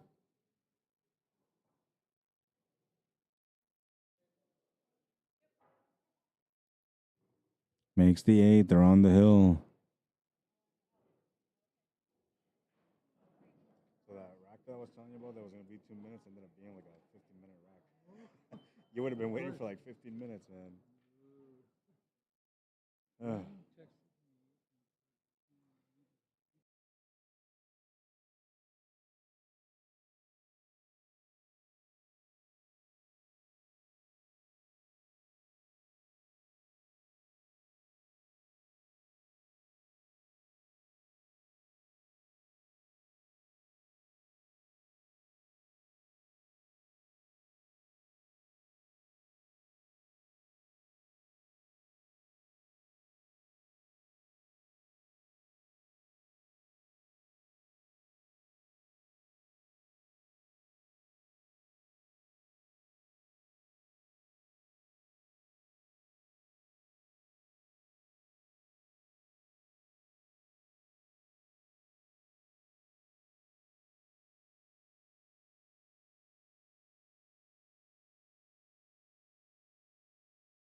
Hey guys, so these guys are on a quick 3-minute break. It is Hill. They're going to come right back. I think they just went out for a quick smoke and then they're going to continue. And I'm in the middle of a conversation, which is private right now, which is the reason why there's no sound. I'm going to mute the mic again. When they come back, we'll see what happens. But we are keeping track of the score. They're just on a quick break right now.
All right, sorry guys, I'm back, and I was here the whole time, so I was keeping track of things a little bit, but I was just talking, having a private conversation, and so I'm back here now for the last bit of this rack, and it looks like they're on the 11 ball with a chance to be able to get out. It's gonna be tough to get on the 8 ball though. Hmm, a really good try. I'm not sure what he would have done with the 8 ball afterwards though, but that was a really good try. All right, so the Sunshine Gang with a chance to be able to close out the match now. It starts off with a 2. You got to get onto that 6 ball because it's a little tight, but you know, if you get on it close, you'll be able to make it no problem. Once you get onto that 6 ball, you should be able to get the shape on the 4 ball. And then the extra work, the last part of the stretch is the shape on the 8 ball. So now what you can do here is if you don't like this setup, you can just go out the top cushion and kick that 6 ball out and free. From there, you know, you kind of reset the table. You take the 4 ball instead of the 6, and then maybe that 6 ball will line up somewhere for you to be able to get the finish on the 8. All right, so, well, he tried to make a bigger shot to get that 6 ball out a little bit more, and he ended up coming up a little bit tight on this 4 ball now. Now, I do know one thing is that she's going to look at the shot and try to figure out whether or not to make the shot or to play the safety.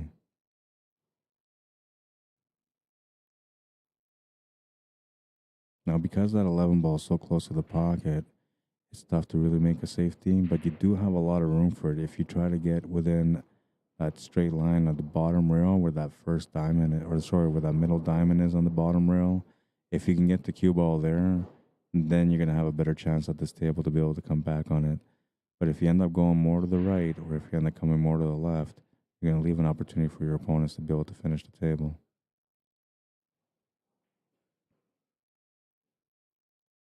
Yeah, so she was thinking about the safety. A little bit too far, but it's not too bad. It's not too bad. So they should be able to come off the cushion and hit this 11 ball. I don't know if they can make it. I feel like they can't, but we'll see. What I know right now is that the player at the table at this moment has really good understanding of playing safe at the right time. And so right now, I'm sure she's looking at this like, okay, well, I have to play safety here.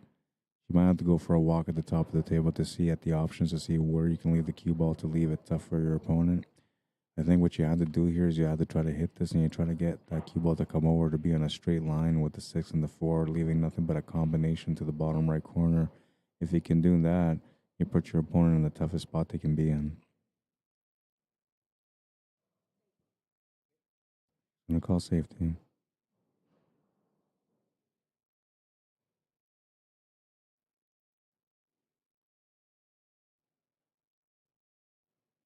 Yeah, that's the shot right there. I'm telling you, man, it's perfect, absolute perfect. So Paul will come to the table now, and he's gonna have to try to figure out what to do. The best thing he can do here is maybe try to skim off the 6 ball, come off the cushion, and freeze into the 11 ball. It'll be tough to hold the shape though on the fast table. This was a good safety though, you know, and perfection. Left him in the toughest spot that you can leave him. I think maybe the tougher spot from there would have been maybe to get right on top on a straight line with a 6, but then the possibility of a combo would have been a little bit easier for Paul to take on from this angle. It makes it a little bit tougher for him to want to go for that shot. So he's got to find a safety here. And I think the best thing to do is just go off the cushion, run into the 11 ball. I don't think the 11 goes to the left side middle pocket, so even if he was to get on the right side cushion above the 11 ball, it wouldn't really give him much of a shot except for a long shot to the bottom left corner, which, you know, on a hill matchup, that's a really intense shot to take on.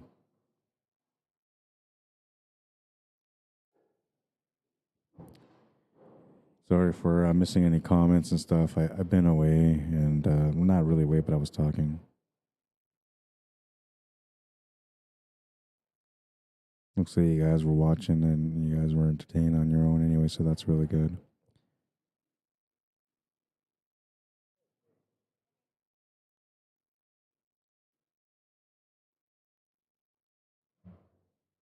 All right, so moment of truth. What do we do here?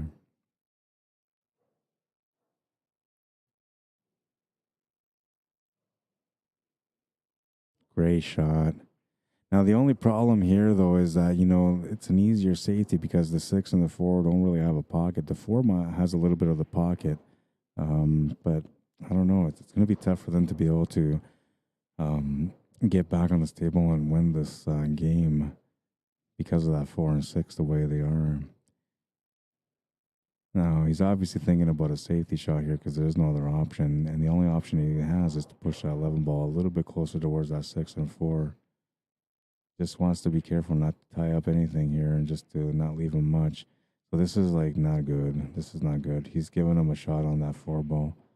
I don't think she's gonna take the shot on the 4 ball. What I like doing here, if I was her, is just to play that 4 ball into the rail while you're trying, or yeah, sort of into the rail. Like what you're trying to do here is just trying to get past that 6 ball with the cue ball, so the cue ball ends up behind the 6, so there's no shot on the 11 ball. You're not trying to make the 4 ball here. And even if you think you can make the shot, just call a safety and then play the hook on the 6 ball.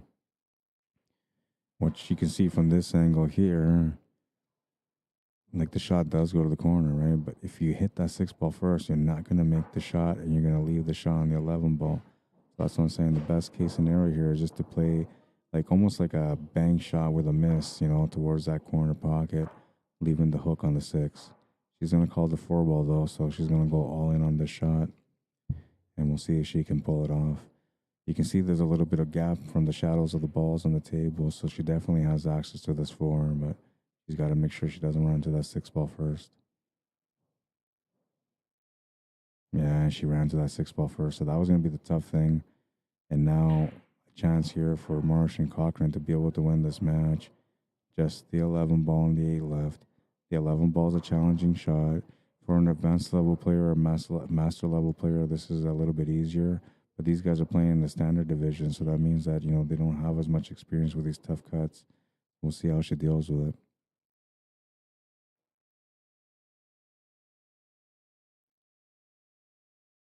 Yeah, so she came off on the shot a little bit. And, that's one of the things that's going to happen if you're not comfortable with that shot. And, well, Pablo will have a chance to come up here now. If he can make this 4 ball set up the shape for the 6 ball to the side, they will win this match. And now I did say whoever won rack number 3 was going to win the match. And right now, that's a possibility.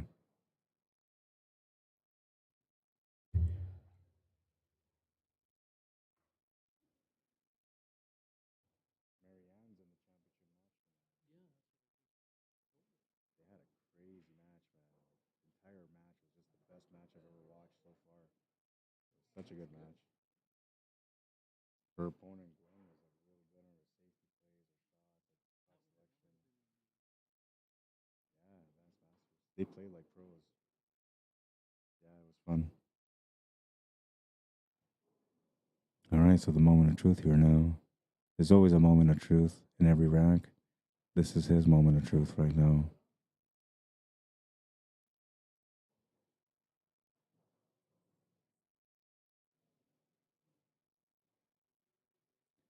Feeling a little bit of pressure on this one, so he's gonna go get a little bit of gum to kind of relax, give himself a little bit of time. And now I see the orange shoes that you're talking about. Did he actually go out there to buy the orange shoes just so I can match the shirt? Because that's a pool player right there, if that's what he did. He's gonna have to buy a bunch of orange shirts now if that's what's gonna be his gear. Makes the shot to the corner. The possibility is here now. Dawn with a chance to be able to set up the win.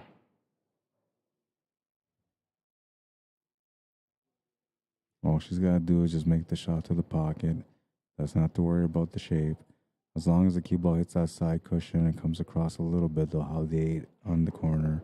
Even if that cue ball freezes to that rail, they're still going to have a shot to the 8 ball. But the only problem is if it's frozen, there's going to be a little bit of natural deflection on the shot. So that's where the challenge can come in for the finish.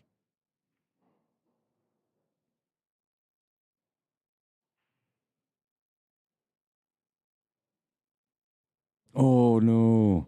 But look at this. Wow, man. The pool gods have been on their side for this match. There's a lot of people watching this match, and I feel like you guys are all praying for an opportunity because that's what happened there. That was a prayer answered. So a great safety, fortunate roll for them. And this is going to make things really hard for Marsh and Cochran now because they have to hit the 11 ball. They have no choice but to hit the 11 ball. Otherwise, this match is over. Diane Banks says, take your time and breathe. Faye Bergen says, my thoughts exactly. Angela says, yep, we buying all orange shirts. Alicia says, better buy some orange shirts. Oh, wow, this worked out really nice. That was a great attempt. So they didn't give away the ball in hand. And another thing, too, is now to make this shot on the 6 is not a problem. To get the shape on the 8 is the challenge. This is a really nice effort, though. He almost made it. I mean, look at that. A little bit straighter on the shot, and that ball actually would have gone in. And so here we are again, and Paul with another moment of truth.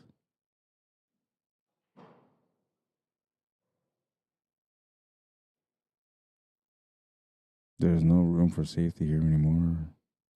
It's almost an all-in situation. I don't think you draw this here, though. You have to play forward with lots of speed. You need to go off the left side cushion, off the bottom cushion, then off the right cushion for the 8 ball. So we'll show you guys here. He's going to take a little bit of time to figure it out. So basically, you'll make this shot to the corner here, and then you'll get that cue ball to come off this rail, off this rail, off this rail to set up for the 8 ball.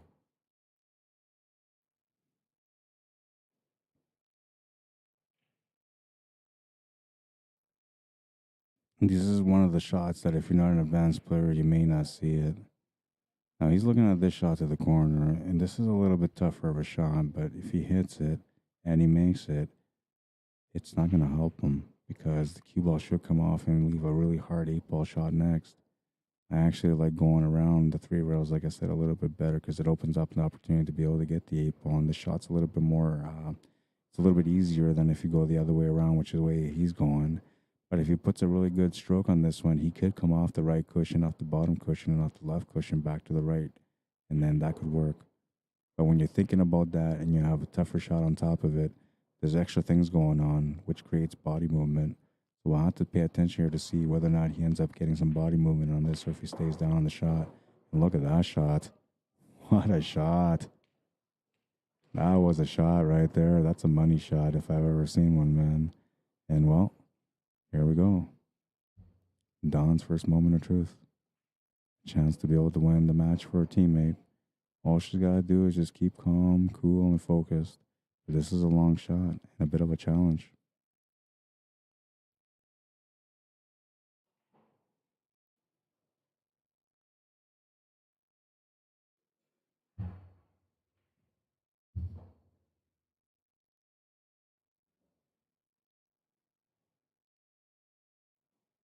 There, she had a little bit of a hesitation.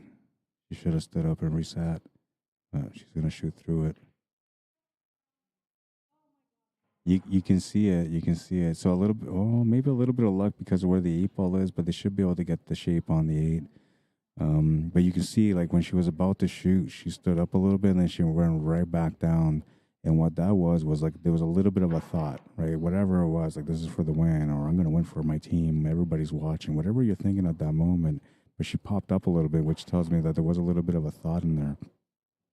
And what most players will do, not so much the advanced players, but the players that are like intermediate or lower, usually they don't reset. An advanced player will always reset in that situation.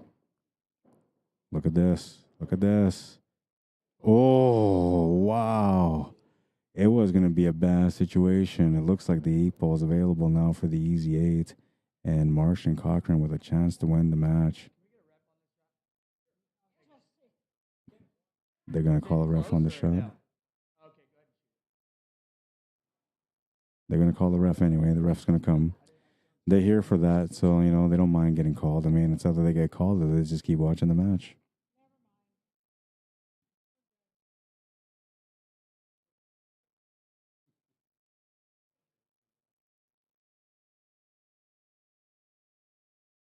Makes the shot. Marsh and Cochran are going to win the match, and I was wrong on my call. I thought there was going to be Cook and Camacho that won that game, but A great matchup, a good finish. Let's take a look at that last shot. This was a beautiful shot from Paul. I mean, there was so many things he could have done, and he made this great shot for the 8-ball. Just unfortunate that there was so much distance between that cue ball and the 8-ball for the finish. And, well, that's going to end the day for us. So let's do a couple of things here real quick. Of course, if you guys haven't subscribed to my YouTube channel, you can always check out my YouTube channel, the Rod Arriagada /CSL Manitoba. If you do check it out, please subscribe to my channel. I'm looking for 1,000 subscribers, and I would appreciate your support. I really would. If you're interested in me coming out to cover an event for you, you can message me directly via email, rodarigada@cslmanitoba@gmail.com. That's how you get a hold of me. CSL standing for Cuesports Live, which is the company that I'm a partner with. I run Cuesports Live in Manitoba.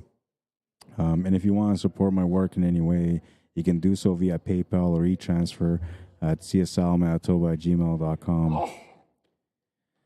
That's going to be it for now. I hope you guys enjoyed this this matchup and the coverage throughout the day. Thank you for tuning in and watching the stream throughout the day. You guys are awesome. I really appreciate it. Everyone that took the time to like and share the stream, you guys are awesome. I appreciate it. It's been a good day. We're going to come back tomorrow for day number 3. It is the 8-ball singles. It's going to be going down from now on. All the action is going to get hotter and hotter as the days go by.